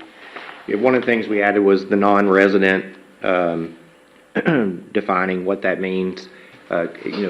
We have developments that are looking outside our corporate city limits and defining, they might have a Navasota address, but because you might live in Whitehall and you have a Navasota address, but you do not live in the corporate city limits, and so we put that definition in there. The other thing, we put a definition in there for, what we got with Chief Mize about security officer and what security officer means. It's not you buying a shirt that says security and putting it on. It means that you hold an active peace officer or TCOL certification. So I do have a couple questions on the definitions. This may not be to add, this may just be to rethink what we were thinking. Event says a large social occasion or activity. Do we need to just define what a large social occasion is? I've got And this so circled. it We is- need to, yeah, we need to, It actually over here, so we can actually put that in there. 65? It's 65. 65 people or more. Is that with or without alcohol? So, no, well, it just says event, a large social occasion or activity. And then over special event permit requirements, it says, any event or reservation containing 65 people or more. That's what we consider large. And later, when we talk about special event permits, if they're planning to have alcohol at the event, it's automatically a special event. So And we don't have a copy of a special event policy. Not yet. It won't be a policy, it'll be more like an application that's more in detail of what's gonna be there. For example, like, hey, how many people do you plan on having? Are you gonna have vendors? Security is obviously gonna be required, but based off of how many people are there, it's gonna be how many security, here's the rates. Insurance coverage, porta-johns, what the traffic flow is gonna look like. It's gonna go way more into depth, and it's not something that the general public, I feel, won't use. It'll be more for, those larger events that occur here, such as the one that happened in the park, the big weddings at Bluebonnet Hall. Basically, all of our spaces that allow alcohol now, anything that happens there would require a special event permit in the future. That's something to think about. It was confusing to me because just reading through, and then bam, all of a sudden it talks about this permit, and I'm like, well, where do we talk about what the permit? Yeah, it's not in any particular order. My apologies. Ryan, would it be helpful or appropriate to, instead of saying event, using the term special event? Would that tie? As far as the definition? Mm-hmm. Yeah. I wrote on We're here talking about define. special event, right? Yeah, Not an event. I put on here define special event to add it on there to clarify it, because I agree it does need it's not necessarily in the definitions, but it does need to be there so people know right then, if it stays in this order, of course. And up underneath the definition, the very last one, the security officer, are we changing that from Navasota PD to just a security officer with a certificate? That security officer definition came straight from Chief Mice. And when you get over to security requirements, actually into the section about security requirements, it does say who you contact. And that's a live email at the moment. Yeah, so it says, hired security officers that are not a current Navasota police officer are required to notify and be approved by dispatch within 14 days to the event being worked within the city limits. That's pretty common, I would- across the board when I would renting out venture- a venue. I would venture to guess no. You don't contact dispatch. I would not think that we would want them contacting dispatch to get approval, because it does reference a couple of lines down, determined by the Navasota police chief. I would like to see the chief be the one to. Okay. You would know better if there was an officer in another county than a dispatcher. Okay. So approved by chief, okay. And they would do that, and then we clarify that they contact dispatch to let them know they're in the city working. Same thing, we go on the county, we notify Right, the county right. dispatch, who's where, same thing, There's a possibility that somebody from Corsicana who's a family member is here and comes up to be their law enforcement and never call in at all, so it would need to be approved through you that they would be sufficient. verify their status of law. Yeah, and then it says within 14 days as opposed Yeah, to I got within, that, so. yeah. I got that one, so. All right, and then moving back to definitions, party, a moderately sized gathering. I don't know if that needs, that is a definition that really doesn't define anything for me. In that case, it'd be a 65 or less. Okay. And I guess a special event would be 66 or more. Okay. Would that work? for you? Yeah. And then under renter, kind of the same thing. I feel like maybe we should say that is the person responsible, or that is the something, and their age limit, because we say in the back they have to be 21 years or older. So anyone age 21 or older responsible for renting from someone or another? That's defined It would be otherwise. the person financially responsible. That's kind of what I'm thinking, yeah. To is- say financially Financially? responsible. Okay. Yes. This isn't giving approval, this is just saying what they are, That's a fine. renter or Hey, somebody. no, no, You no, could you're say good. financially responsible. Well, Yeah, we will. an older person is one who is old. It's kind of the same thing. Gotcha. Anybody? Any other questions on definitions?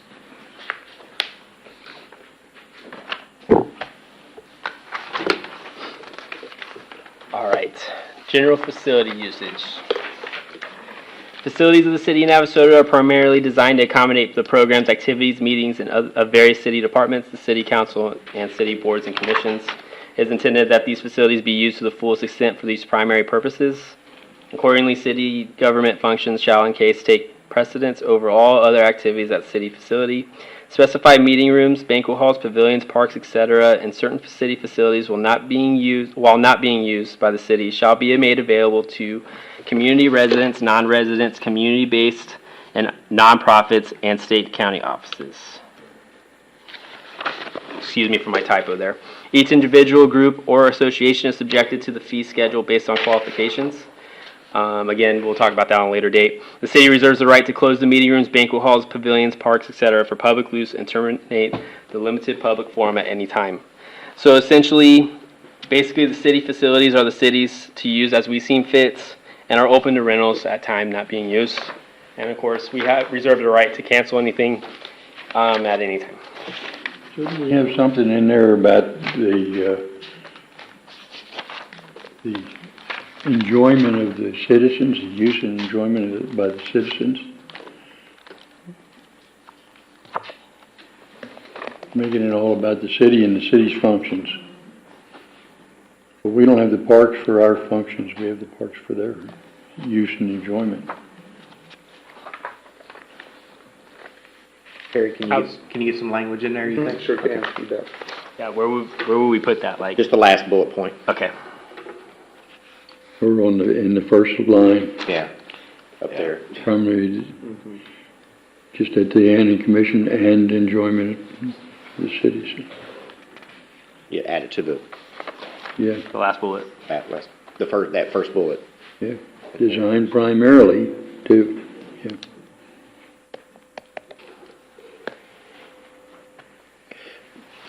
On that last bullet point upon the general facility uses, the city reserve the right to close the meeting rooms, banquet halls, provision, parks, etc., in the public use, and terminate the limit public forum at any time.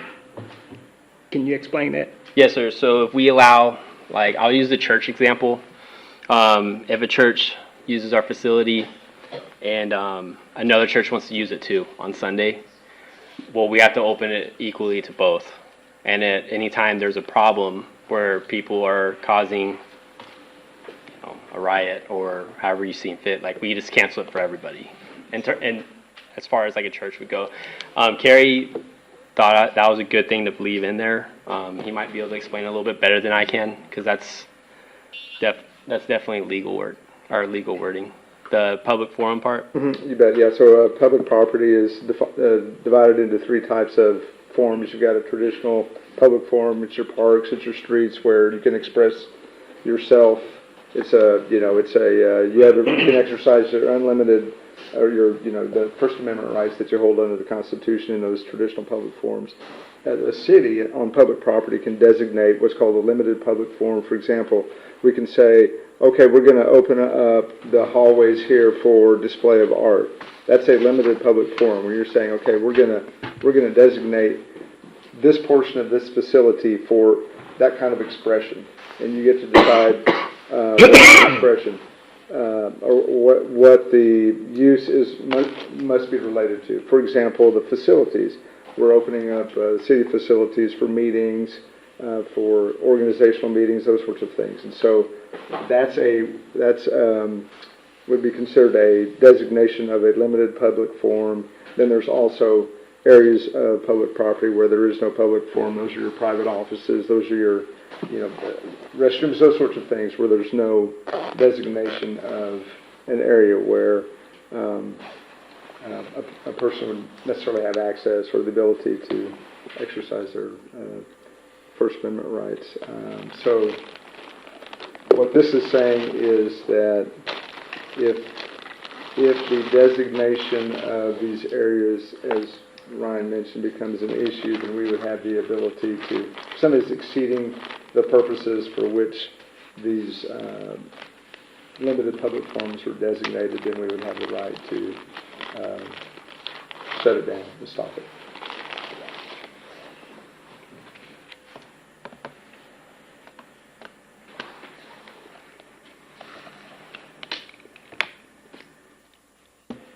Did that answer your question, Councilman? Well, it's just seemed like it's very broad to me. It seemed like that it means that you can just walk in and shut it down right then. I think it would be if there's a situation in which a group or person is exceeding the purpose for which that facility was designated as a public forum. So it wouldn't be carte blanche, you just walk in and say that. And we can refine that language if you'd like to see some refined language, we can certainly clarify that. Yeah, with like a notice or something. Well, that doesn't limit our ability to do that if necessary. If PD walks in and says there's an issue, Yeah. we need to shut this thing down, Yeah. they would still be able to do that, correct? Even if you change the wording? Yeah, I think it would. I think what I'm hearing from Councilmember Harris is it's just not clear like what the intent is, and so I would want to. Any change would be intended to just clarify, so that if you're reading it, you understand. Okay, well, what is this? What is this all about? What does this mean? What's this limited public forum? And so, I think it's a good point that is unclear, and we need to make sure that people understand what that's for. So it would be like during the, in the event that prohibited uses have been discovered, then Right. the city has the right Exactly. to shut it down. Because they're not intended for that Because type it's of not use. intended for that Not purpose. within the rules, so to speak. Yes, that's right. But it's also like closing the swimming pool because there's lightning in the area. Correct. And that's in our current policy as well. It's not worded that way. But Carrie's mentioned that the public forum part was pretty good to keep. So I was like, okay, I'll keep it. But our current policy that was written however long ago states that we reserve the right to cancel events at any time as well. It's not worded like that, but it's in the reservation regulations of our current. Y'all should have a copy of that policy in y'all's notebook. We will clarify that language. Thank you. Any other questions on the general facility usage? Great.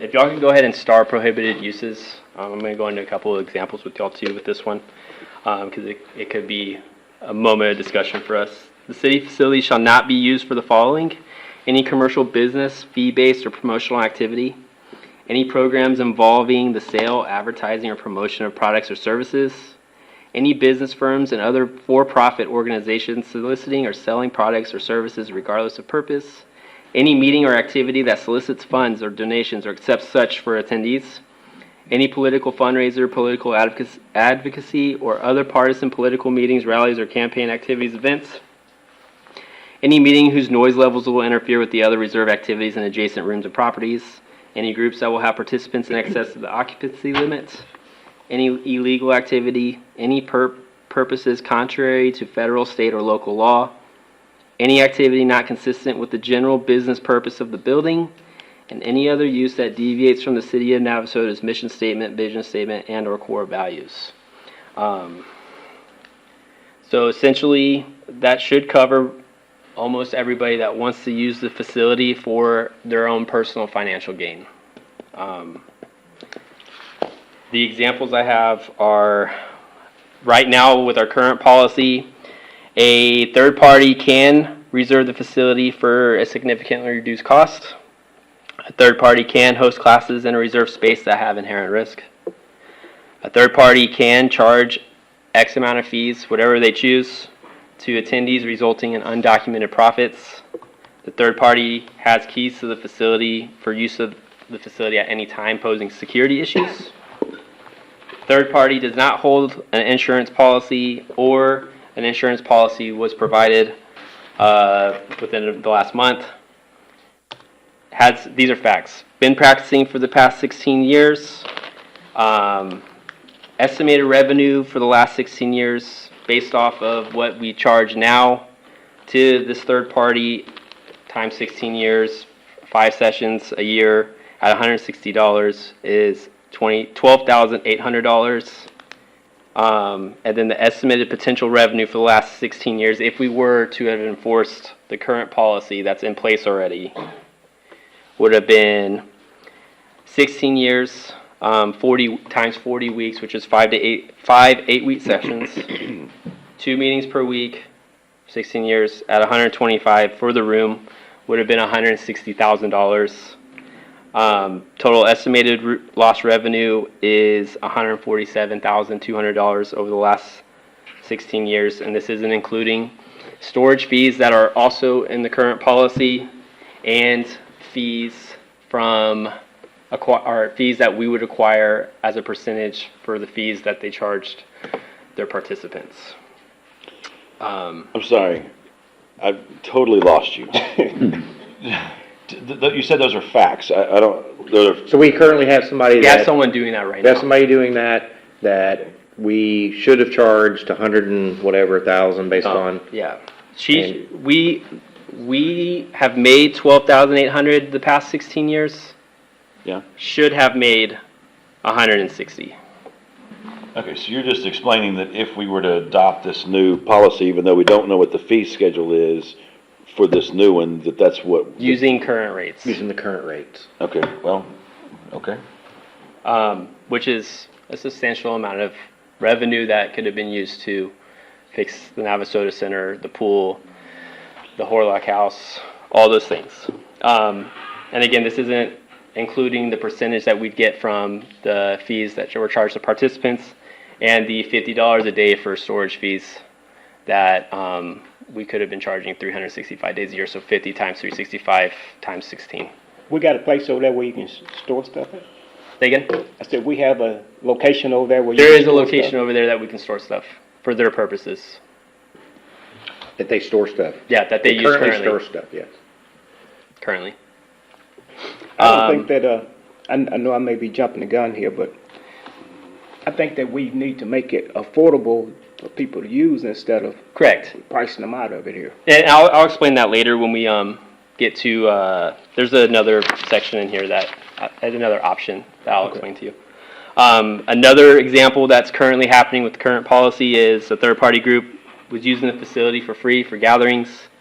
Another party was made up of members from all over the county, not just city of Navasota. Third party refused to move the meeting time to offer the class to the general public, enhancing quality of life. I know that's a big push. That's one of the reasons y'all hired me, to be able to teach those classes. Third party had keys, but recently returned under their own intuition. And if we were to have charged them for renting the room using current policy for 16 years, 1 meeting a month at $85 for the room, it was $16,200 or $320 in lost revenue for the city. That's current.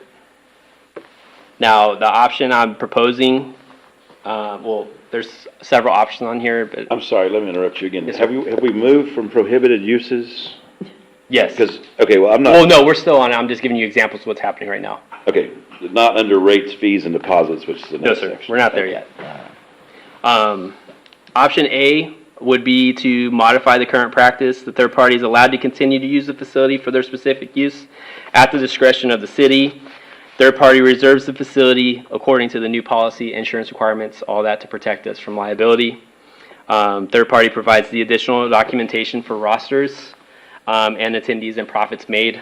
And then we would enter an agreement with that third party to have a split of the profits percentage for using our facility at a discounted rate. So they'd still be able to use the rate at a discounted rate with an agreement with us, but we'd still split profits with them, if that makes sense. It's I feel it's a good practice for a city of this size. After talking to other colleagues in my associations, a lot of people are trying to push the bigger cities to do that. But a lot of the bigger cities are like, no, it's our place. We run the programs. It's up to y'all to decide. But option B, being the safest, this is what a lot of the big cities do. They do no third parties for money-making endeavors. We hire staff to instruct those classes. There's a ton of pros to them, like we can control the quality of the classes by offering those surveys at the end. We can give that rate to break even or just above to that surplus money that we make on top. We can use to fix the facility. It wouldn't be a money-making endeavor for us. It'd be a maintenance and quality of life provider for the community. Is the third party a nonprofit, or are they? They're not. No. It's like For profit. It's like a retirement gig. That's how I saw You it. said retirement gig? Yeah, it's like instead of substitute teaching on the side for a couple of days, like they do that for a couple of days. Well, would we allow somebody to go in there and set up shop? Say again? Would we allow somebody to come in there and set up shop as a retirement gig? Well, that's what they're doing now. That's what they're doing now. That's what current policy is allowing. No, but I mean, set up a physical bricks and mortar type thing, sell things. I'm afraid I don't understand the question, Mr. Weeks. Would we let somebody set up a store? No, sir. No, sir. Then why are we letting them come in and do this other thing? Because they've been doing it. Agreed. We don't have I guess I didn't have the authority to. Yeah, we At the haven't moment. changed anything. That's why we're here tonight, is before we change anything that's been happening in the past, to have a discussion about how do we move forward. Which is what this policy is that we're going over. And so let me just point out a few things for prohibited uses amongst all the other questions and other examples. Any commercial business, fee-based or promotional activity. What if an art show wanted to come in, or an arts and crafts fair, and they wanted to rent our building and bring people in? They're going to charge them $10 or whatever to rent the space, but it's... So are they going to do it every month, every day, every week? Just going to do it this month, and then I'll apply next month for another one. Well, how many people would be there? That's 100. But see, what we're having now is we have regular classes on a regular basis that are not city functions, that they're not City of Navasota programs. And so what we're trying to get at is, do you want the Navasota Center to be a place where, hey, you want to have a party, you can go lease it out, which is an option for that party, which is, we're saying, okay, you can do that, and have city programming there, where Ryan goes and gets whatever programming and offer these services. Or you just want people, just whoever within the community, they can go and rent it and do their own thing, whether it's what the council or the community wants, they just go and do it. Because number one, it's cheap, it's available, and if they go some other location, it's not going to be cheap. They're going to have to provide insurance. Well, not knowing what the pricing is for whoever it is, depending on whether you live here or not, it could be cheap, it could not be cheap, based on where we're headed, not where we are right now. But we could get to where the price, when you're actually paying for the building, as opposed to whatever you're paying for now. I don't know what that amount is, but. To answer your question about the art show coming in and to do that, if it was over 100 people, that would be the special event permit. And that's where it'd be a little bit more, we'll go over it in a minute, a little bit more in depth on details. And then that's where Jason comes in to make the executive decision. Is this a money-making endeavor? Is it going to help bring visitors to the community? Is it going to help sales tax? And are people going to visit downtown too? All those things. Yeah. Is it deviating from the city's mission, vision, and core values? Yeah, well, I mean, I'd hate to turn somebody away if we have a building that's there that can be rented and, it just. Providing a service. Say it again? Providing a service. Right. I don't know, it seems to me as. That's why I wanted y'all to start. It's kind of sticky because, like, if you go to the fourth bullet point, any meeting or activity that solicits funds or donations or accepts such from attendees, like, does the church, like, when you go to church, do you donate? Yeah, that's what I was gonna say. We have some Right. churches that use So, it. like- so, you're- like, would that now be- you're saying churches can't use it anymore. That's why it's kind of tough. Well, and, But they're nonprofit. Correct. They are a nonprofit. well, let's say it is a for-profit company, and Union Pacific wants to rent it to, have trained people come to town, and they're gonna charge for it. Do we say, no, you can't use it? No, you can't charge for it. I don't,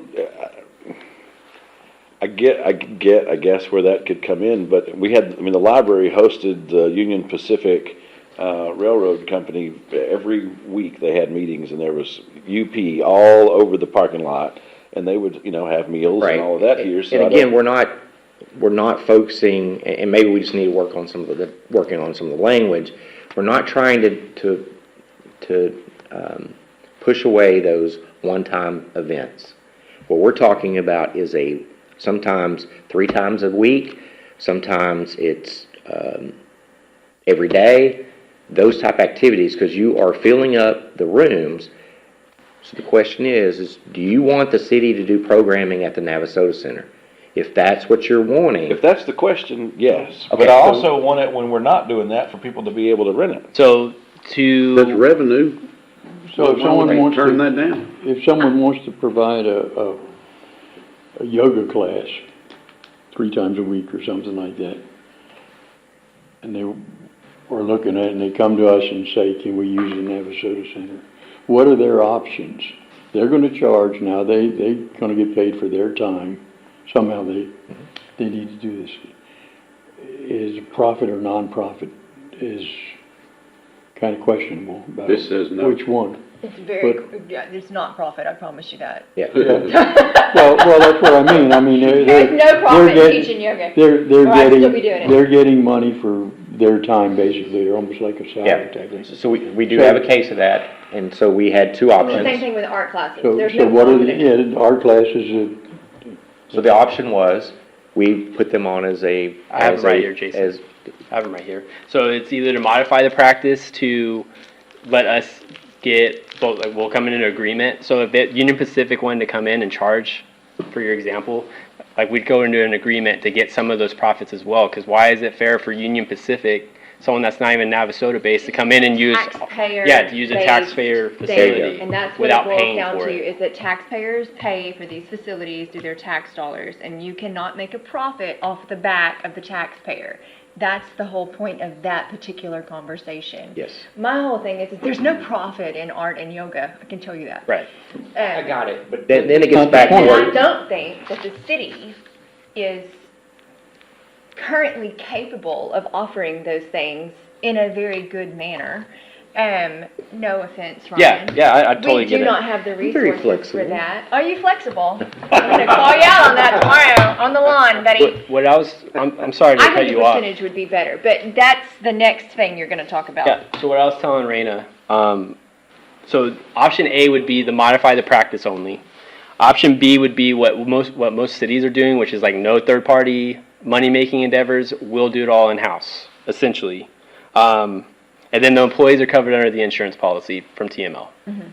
But option C would be a mixture of both. So we still allow them to. We go into an agreement, percentage, whatever we decide. That's a further date.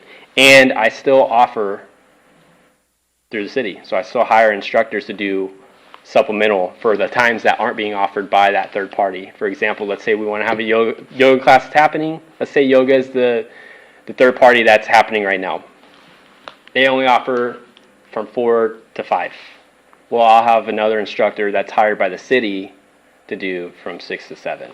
For those that are just getting off work who can't make the 4 to 5 shift, they can make the 6 to 7. It's still offered to them.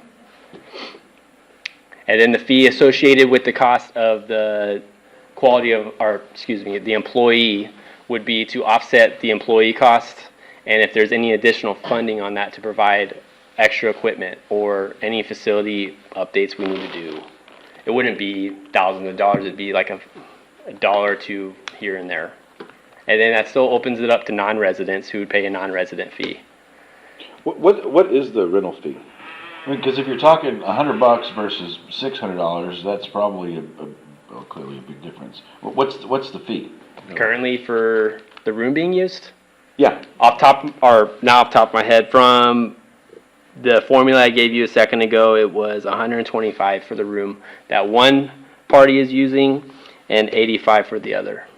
Okay, well, it sounds to me like the price needs to go up. Later. And we don't charge a per, I don't know that we get a percentage. I mean, I don't know how you ever figure that really out. But you were saying about taxpayers making money off the back of other taxpayers. What's our obligation to prevent somebody from renting a building from us? Does that question make sense? Do we have an obligation to not rent something to somebody who doesn't live in town, or whatever the question was about taxpayers paying for a building that somebody is going to rent and then make money off of people that are attending that? Well, how do you stop the second taxpayer from going, I don't like what they're doing and I want to do it too? Yeah. At that point, you have to draw a line. That's where Well, my question was the legal question, and do we have An obligation to. yes, to not charge or to not rent to people to make money, all of those kinds of questions? You don't have an obligation to not do that. You have a discretion to do that if you so choose to use the facilities in that way. I think the obligation that you would have is to, if you're going to rent it, to obtain fair market value, or a comparable rate, something that fairly compensates the city for the use of the facility. Unless it's like an economic development endeavor, then there's some flexibility there. So you don't have an obligation to not do it. I'm just saying that if a for-profit company wants to come in and rent the building, let's charge them $1,200, and that'd be the fee. And what if they're charging everybody $1,200 each? Great for them.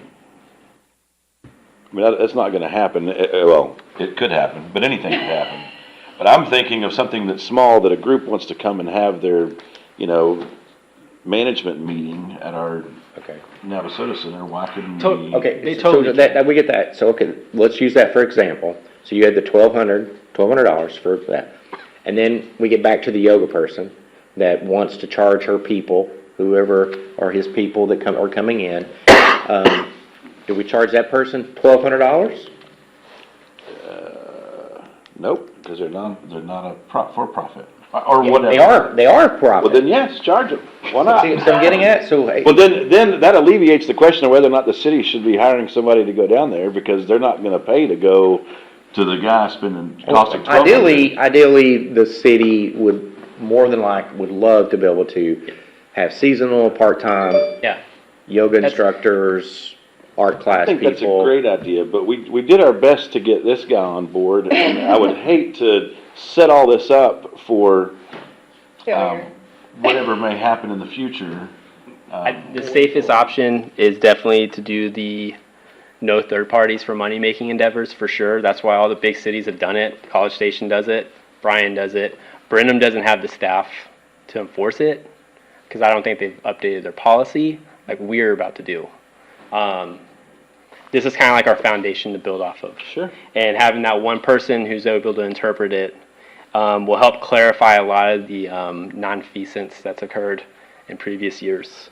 Option B, totally the safest. Option A is definitely, for the small town that Navasota is the most feasible option. Option C would be the best for revenue. So I could still offer it through Parks and Rec, from the city, for those quality of life, for those hours that aren't provided by those third parties currently. And the third parties that are there currently pay a different rate. They have an agreement with us, and we're able to split those profits. So it would still be paid for their time and pay for that insurance policy that they'll need to get. Or they can more than welcome come work for us, because I've offered those jobs, but they've been declined. So I don't know that I'm particularly excited to hear the city try to do better than what private industry can do.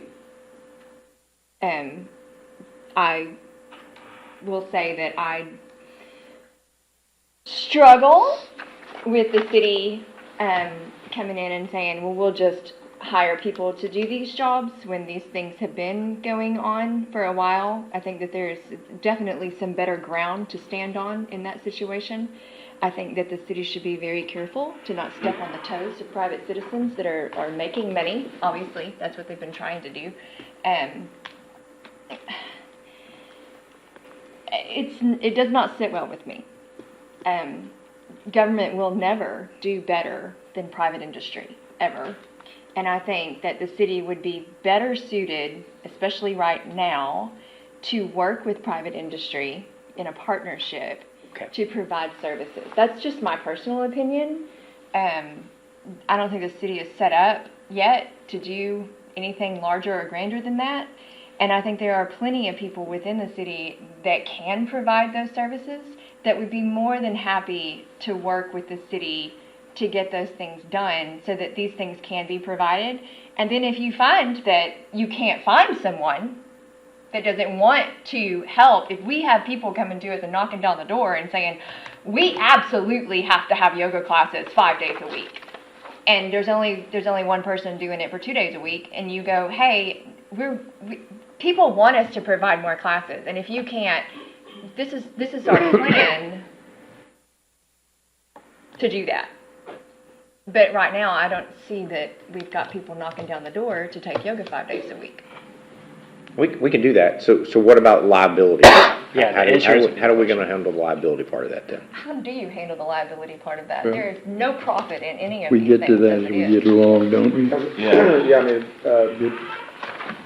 it's really about risk shifting and, risk management, and you do that through a number of ways, through agreements with, agreements, insurance, agreement that would require indemnification if there was something to occur. There were, they committed an act that injured somebody, then they would indemnify the city. But you're going to have to back that up, and that would require insurance, right? Because most people are not, because maybe they're operating at a low margin of profit, that sort of thing. Insurance would be the way that they would be able to fund that kind of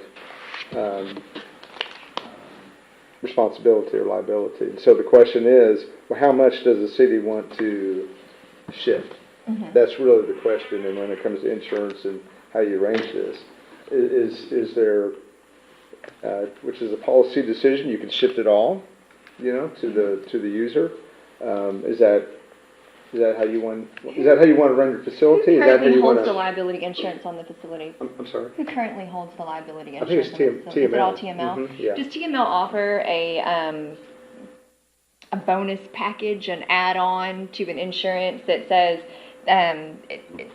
these people coming in, they don't make enough to do all of that, but we're going to have an additional, at our lower rate, a rate that we can provide lower, provide additional insurance that would cover them specifically?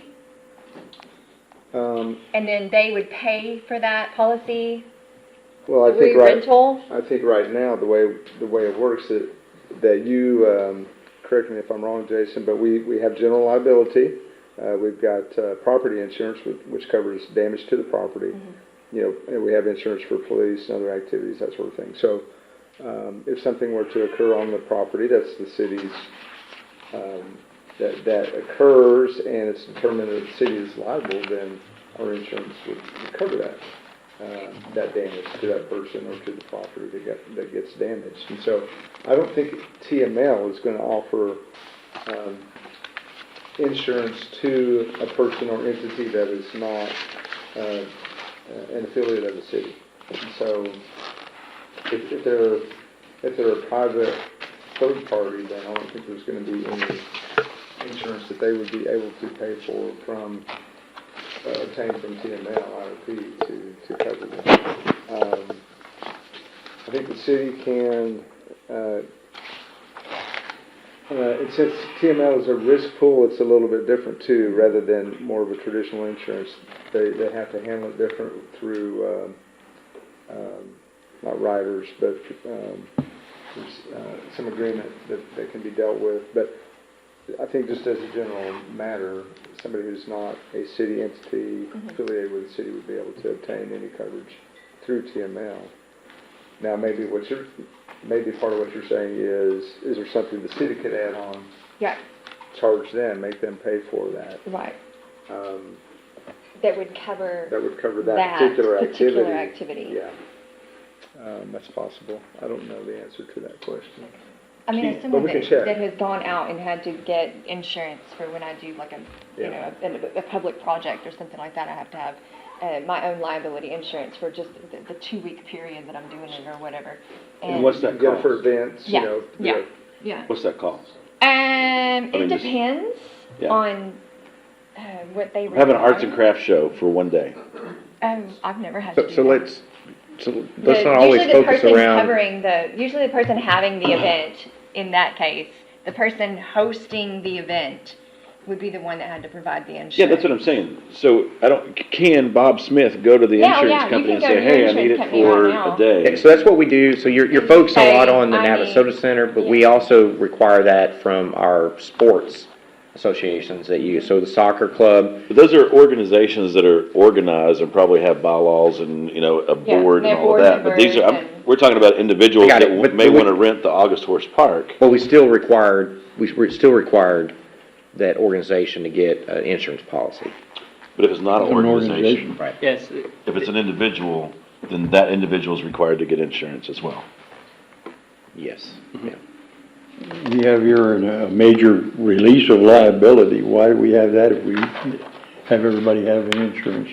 Or why do we need insurance if we have the release Not of that, I liability? think the insurance would be the financial capability to back up that release and the indemnification for anything that occurs. Sorry, and the other question that I had was, I'm sure that the county leasing their businesses require insurance and stuff like that. So are we asking if they should have insurance or should not have insurance? Everybody has to have insurance, and everybody can get it. yes, everybody can get it. It's up, Okay. I mean, it's up to y'all to decide if we're gonna require that from everyone. I do recommend that some situations do require it. For example, something if third-party organization of a high risk situation such as a fitness class, I totally recommend that policy be adopted, or, that insurance requirement be adopted. Not just to protect us, but to protect the instructor as well, if something were to happen. Because our insurance coverage won't cover that instructor, and if something were to happen and they get sued, that program's gone. And of course, they go after us too. It's just natural for everybody in our society to sue everyone, so. Oh, yeah. So think of it like, the way I explained it to a colleague is like, our insurance coverage is like a long sleeve shirt on a cold day. It'd be nice to have a jacket too, right? So that's where the user's insurance policy comes in. We want that jacket as well, because it not only protects us, it protects them as well from the cold weather when it comes. So if I want to have a pool party for 20 of my friends, if I have that many left, I have to get insurance. If it's 20 people or less, well, yeah, if it's the pool, it'd have to be a special event permit. That's where it'd fall under. And then that, again, coverage is up to y'all too. Like the policy lists like recommended coverages.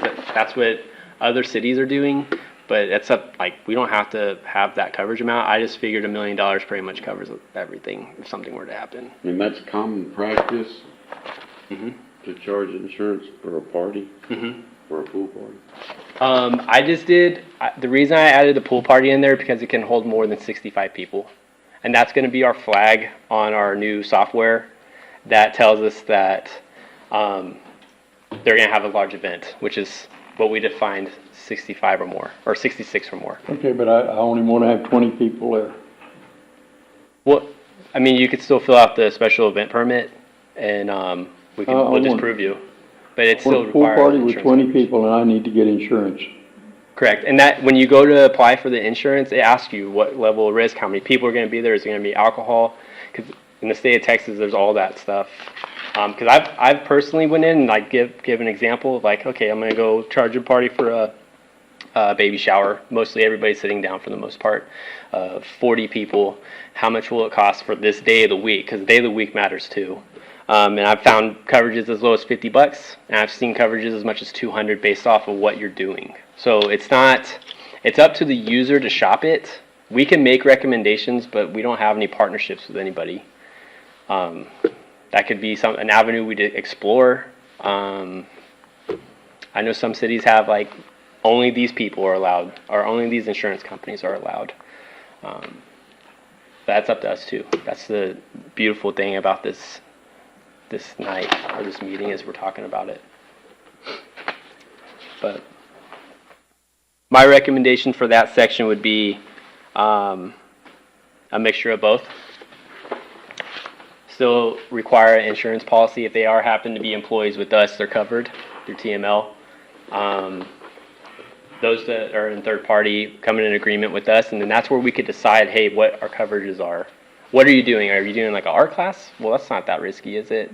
Or are you doing, step aerobics where someone could possibly very well get injured in that class? This is a lot. I know it's a lot to think about. That's why it took me months to do the research. So, any more questions about prohibited use? If you want to contact Mr. Weeks, and he can relay that information to me or me directly. I definitely think y'all need to work on that one. Yeah, it's tough. It's definitely a tough one.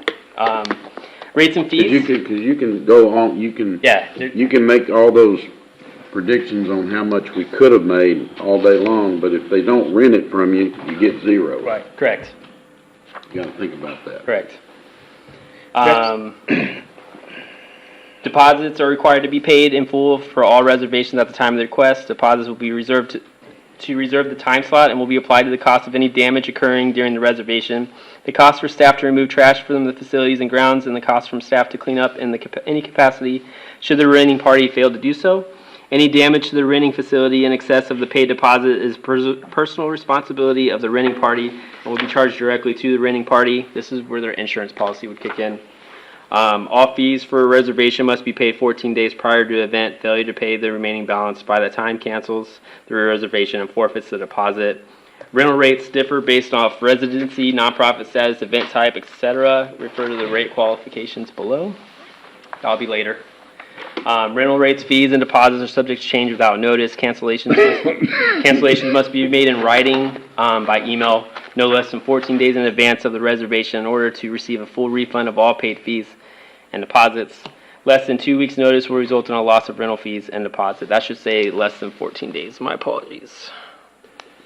You lose the rental fees and the deposit? Correct. If they did a partial payment. The deposit will be refunded to the renting party as long as all policies are upheld and no fees accrued by mail 10 to 12 days prior to the event. With our new software, we would be able to issue refunds as soon as the walkthrough's over, versus now it takes about a week for staff to receive walkthrough updates, and then another additional couple of days for the bank to do their job. Forfeiture of the deposit will result for any parties that include alcohol on the premises without stating it on the special events permit, or for parties where alcohol is consumed outside of the time frame stated on the form. In the event a party violates any provisions of this policy, the renting party will also lose privileges to renting any facility in the future.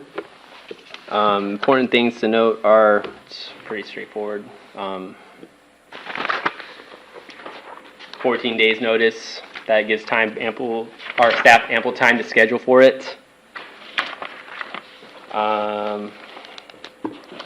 Deposit is to hold the time slot. If they don't pay the fees in full by at least 14 days, it opens back up to somebody else to use. When is the reservation considered set in stone? Once they pay all fees. And if the policy is adopted with the insurance requirement, once they upload all of the documents required for the... Some of these requirements have to be done before you start. Or at the time of the day before, some of them 14 days ahead. So they could start, like, if I wanted to go rent if I want to go rent the center, if this new policy was in effect, if I want to go rent the center next month for a baby shower, I could go in, I could start the reservation, do the deposit, upload my documents, submit with the new software. Within 14 days, they can push out, hey, don't forget to pay the remainder of your fee. They're like, oh, I'll go pay the remainder of my fee online, repay it online or in person, whichever they prefer. And then that's when it's set in stone. So once they pay all deposits and fees, it's set in stone and upload documents. 14 days before they have to have made the deposit. 14 days prior to the date they reserved. They have to do that, Have to pay in and then full. they have to pay the fees by the day before. No, but 14 days prior. So the deposit's there to lock your space. So if I were to reserve the center from a month from now, I just have to pay the deposit right now and upload documents. Let's say I get paid in 2 weeks and I'm able to afford the rest of the fees. That's when I can pay the additional fees. I want to give them that buffer time if they're in a situation where they don't have the money to throw down like that or to But I do have a to full pay all purchase. I have to pay everything, all the fees and everything 14 days Within before. 14 days. So now, just say for instance, if I go online and I've got a birthday party that's coming up this Saturday and the center is available, I can't rent it? It'll be blacked out already, unfortunately. So like you can schedule that up to 14 days in advance. So if you had your birthday party and you really wanted to have this weekend, it wouldn't even show available for you. But it would be available 14 days from, Well, that's no good. yeah. And what if I called? If you called, all reservations have to be done online. So our software catches it. Or in person at City Hall. Yeah, if they want to come in, and do a reservation, they can go to the front desk. That's kind of like what we do now. Yeah. But calling leads to the human error of it. So if they were to come and talk to the receptionist and they're putting it in front of them, that's different than hearing it on the phone and mishearing the dates. Because they'll If get I a come confirmation in- right there. If I come in on Monday and be like, hey, the place I was gonna rent fell through, on Saturday, is the place available, and can I rent it? For this Saturday, she would check it. She'd run and see if it's already booked. Because current policy doesn't say anything about, well, it does. Request for a date or time change must be made 2 weeks in advance or in writing. No, I'm saying like some other place that I was gonna rent fell through, they flooded, they have no water, no electricity is working. You know what, let's check and see if the Navasota Center's available. They would, And I come in We're gonna turn on away that Monday, revenue just and I because the say, I computer wanna won't rent it take on it. Saturday if it's not already rented. You're telling me that they won't be able to rent it because it's less than 14 the days? 14 days is really for, I can ensure I can get staff there. Right, so. It's not so to punish Again, them. you gotta remember, it goes back to interpretation and implementation. So the city manager shall have the final authority to interpret the policy. So there is no, yeah, we might be available for you, you walk in, but if we can't get staff there, no, we can't rent it to you. So if we don't have anybody, so it's similar to the pool. So I had several of y'all ask about, hey, why is the pool not gonna be open on such and such a date? We had no staff, we had no lifeguards. So if we can't get staff to work it, we can't rent it to you. And so, yeah, if we can get staff there and you walk in within that 14-day period and it's available, yeah, I have that authority to do that. And there's a statement in here that says it. Mm-hmm. So it's not necessarily to punish the, I don't ever want to turn down the revenue, of course not. Right. But it's more That so, was my point. yeah, is more so to make sure I can have a staff member there. Don't shoot your foot off. Yeah, totally. But again, like any rate fee or like time constraint, that's totally like what we're discussing. So if you want to make it 7 days, I mean, of course, the more time I have, the better. But I mean, 14 days Surely is you have pretty more standard. than one person working over there that could rotate, that everyone's looking for a job. Right. Then the people that's working over there that I know that would love to get more hours, this idea that you have right here, it's no good to me. Again, this isn't my idea. This isn't an original. But whoever's document by idea me. it is, Yeah, it's no good. It's something practiced across the nation and in other towns. But we are hiring at the Navasota Center still for attendance. So if they are interested, the job is still online to the unique viewers out there. Any other questions about that? If is there anything I need to star, like Well, I do have a Research couple, on? I have a couple of questions. In bullet point 2, it says remove trash from the facilities and grounds. I think something along, I think a normal wording would be like anything above normal use or something like that. This just seems a little, I don't know, it doesn't feel friendly to me. Remove trash from the facilities and grounds. We're gonna charge them for anything more than what regular cleaning would be, right?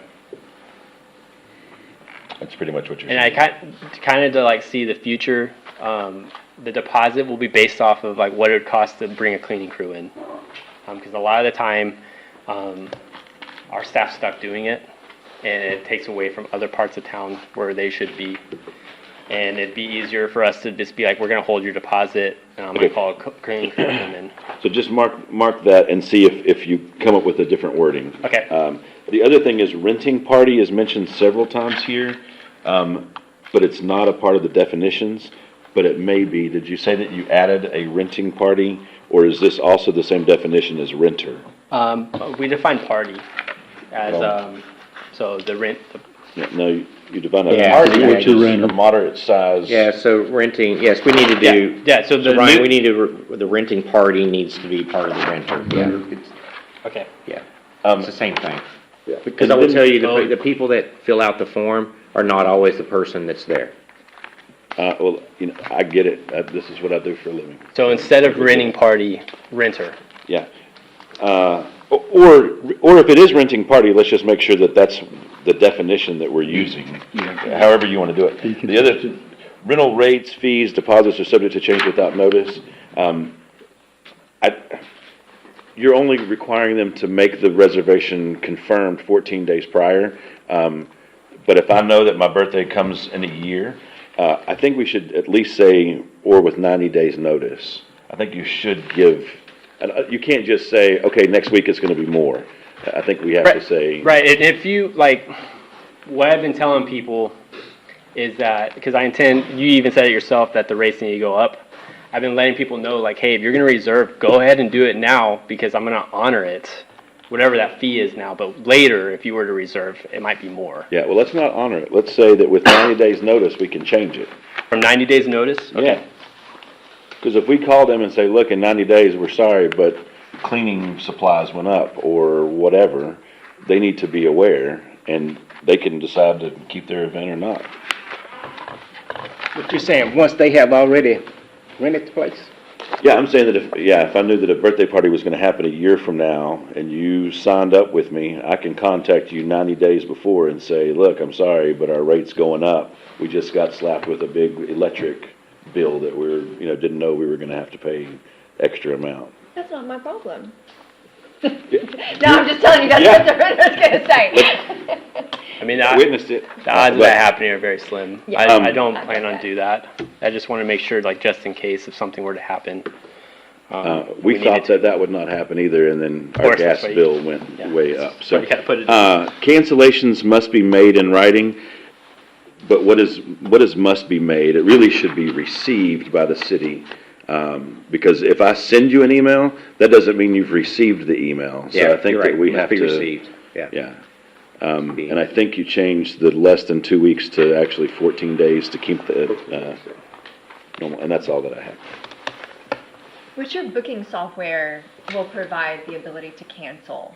Yes. Yeah. I hope so. I mean, that's a question I can ask. They're pretty. I would think that they if have a they lot are of features. required to do that online, then they should have the ability to cancel it online as well. Totally. Yeah, our current software does not do that. I want to Right. make that very clear. Right, yeah, Um, I've tried booking, yeah, no. I have no nice things to say about our current software. It's not user-friendly, I can tell you not. that. And I tried. That was another. We can talk after. Any other? To sort of clarify, Mr. Foltz, cancellations must be received in writing. The deposit will be funded to the renter. I'll change all that to renter. And then 90 days notice to notify for prices to go up. Just to add that.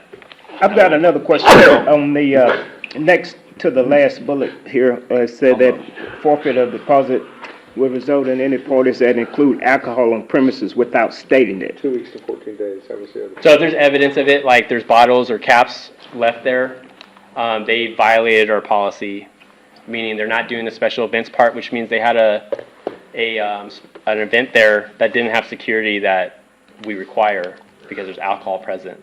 And they didn't. I guess more like what I was getting at is just that the renting party was on the inside. Next day you pull up, it may be 1 or 2 beer cans or bottles on the outside. How would you handle that? The Navasota Center attendant is there to see if they're following all the policy and rules and regulations. So if they see that they're using alcohol when it's So not whoever's listed. working there enforcing the rules. Correct. Right. And, Correct. okay. And they will know whether Jim Bob is supposed to have alcohol or not. Correct. They'll have they'll be able to pull up the reservation on the new software to see. They can do that now, but they'll be able to pull up all the documents they've uploaded. If they're going to have alcohol they're supposed to, they're only going to be in Bluebonnet, the pavilion, or the pool, because those are the only ones that have 65 or less. I'm sorry, 66 or more. Forgive me. All the other facilities that are able to be rented are 65 or less, so technically they don't have to do a special event permit, which won't flag our system to be alcohol, but I'll have an attendant there that can see, are they using alcohol? Yes. Well, they're not following the policies, and they'll mark that on their rental, and we're able to hold on to their deposit if they weren't following our policy, and we'll be able to asterisk their name from using our facilities in the future because they can't follow our policy. I can see this happening here. Someone rents the center. Jane Doe comes walking by with a beer can in his hand and walk inside the center with a beer can in his hand. How will that be handled? Like just from outside? Yes. It'd be up to the Navasota Center attendant to stop them and have them That's dispose not of the even, property. that's not even invited to the, whatever's going on there. Right. Okay. I mean, it's kind of hard to know who's invited and who's not. If like an Right, event well, that's the happens- same thing that I'm getting at. I don't want you to punish someone who's renting the center when this person not even supposed to be there. Well, I mean, if they were at an event that alcohol was allowed, that's okay. No, not allowed. Not allowed. Right. Well, I mean, there shouldn't be alcohol on the premises. That's up to the renter's responsibility because they agreed to this, to not have alcohol at their But event. my question was, if Jane Doe come walking by and walk in with a can in his hand, Then the person throwing the party needs to take that can Yeah, away from it's up to them the and tell them, renter, the do renter's that. responsible. I mean, we can't prevent everything from happening. We can only try our best. And that's like a very unique instance where I would have to trust the judgment of my staff to notify the responsible party that, hey, you're not supposed to have alcohol, and that person has alcohol, and that's going to be a problem if, it continues because that's violating our rental policies. That'd be up to my staff and make sure that I have them up to date with best practices. But, I mean, I can't prevent well, I know we everything. can't prevent Yeah. anything, but I just know how it is around in the community. People do walk with beer cans in their hands, and when someone rent a property, I just don't want them to get in trouble by Right. someone else not even being there, walking in with something. Right. I totally understand. That'd be my responsibility to make sure my staff is cognizant of that. Mr. Mayor, I'm sorry to interrupt. We are on page 3 of, I believe, 9, and we have quite a few agenda items pending. Yep. Is there a way to, I was gonna just suggest that we stop at this point on this item, pick up at our next scheduled council meeting from where we left off. So what's the language for that? Well, To table? Table it. Table it? well, To a time certain, I guess, which would be the next council meeting. Okay. is that a motion? I'll move. Motion and a second. Sorry, Mr. Hendricks. All in favor? See me next time. Opposed, no. So we'll pick up at non-resident. That would be. I'm sorry, Resident. resident. Rental rate. That's a great point to Top stop of too. page 3.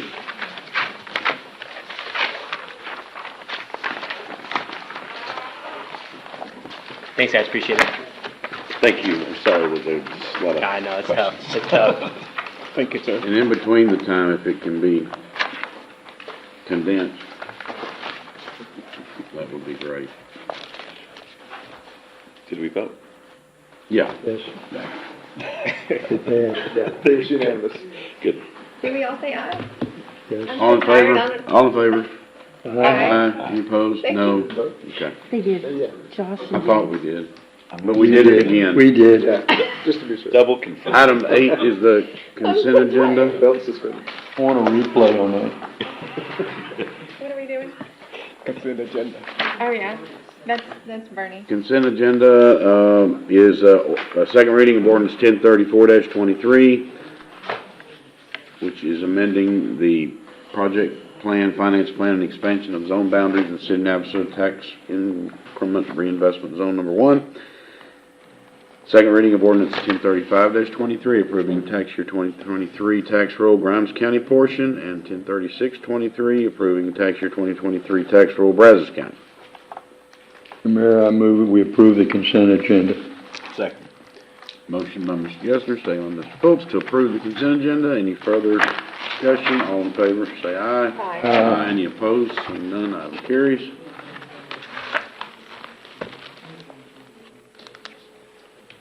Item 9, City Council shall meet in executive session in accordance with the Texas Government Code, Section 551.071, consultation with attorney, consultation with legal counsel regarding petition received from Pecan Hill Acquisition LLC requesting to be released from city's ETJ. Shall meet in executive session in accordance with the Texas Government Code, Section 551.071, consultation with attorney, consultation with legal counsel regarding City of Grand Prairie versus State of Texas, cause D1GN 23007785, 261st Judicial District Court, Travis County.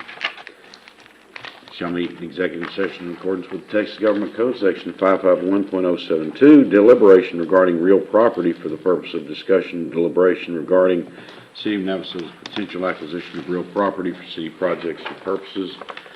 And the time is 8:52.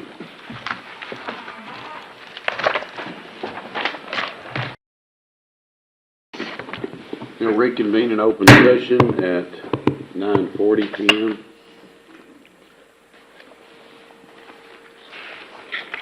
Item 11, consideration of possible action regarding petition received from Pecan Hill Acquisition LLC requesting to be released from the City of Navajo's ETJ. Mr. Mayor, I move that Pecan Hill Accusations LLC's petition to remove property from the city's extraterritorial jurisdiction be denied because Senate Bill 2038 is an unconstitutional delegation of legislation authority and it conflicts with the city's grant of discretionary legislative authority in Local Government Code Section 42.023. The city does not consent to the reduction of its ETJ. Second. Motion by Mr. Peterson, second by Mr. Fultz.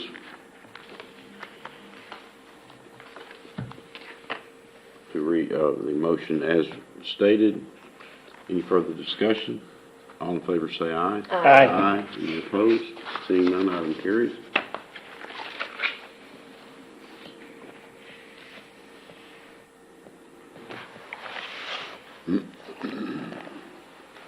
Item 12, consideration of possible action regarding City of Grand Prairie versus State of Texas, cause number D-1-GN-23-007785 in the 261st Judicial District Court, Travis County, Texas. Mr. Mayor, I move that the City of Navasota join the lawsuit as a party challenging the legality of SB 2038, said lawsuit being entitled...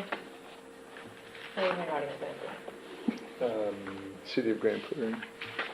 being City of Grand Prairie versus the State of Texas, cause number D1GN23007785, 261st Judicial District Court in Travis County, Texas. Second. Motion by Ms. Peterson, second by Mr. Gessner to approve the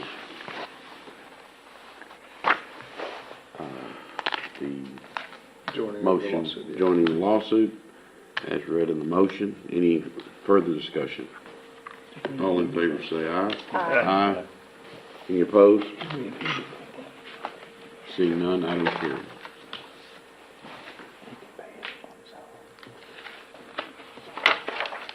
Item 13, consideration of possible action regarding real property for the purpose of discussion and deliberation regarding the City of Navasota's potential acquisition of real property for city projects purposes. Mr. Mayor, I move that the city manager be authorized to negotiate, approve, and execute all necessary documentation for the acquisition of real property as discussed in executive session. Second. Motion by Peterson, second by Mr. Fultz to approve.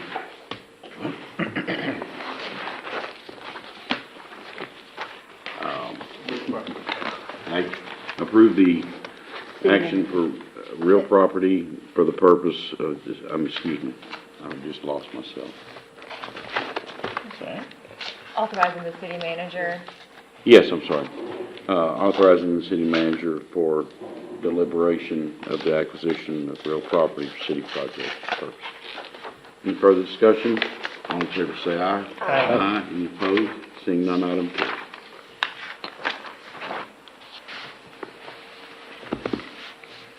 That being the last item, we're adjourned.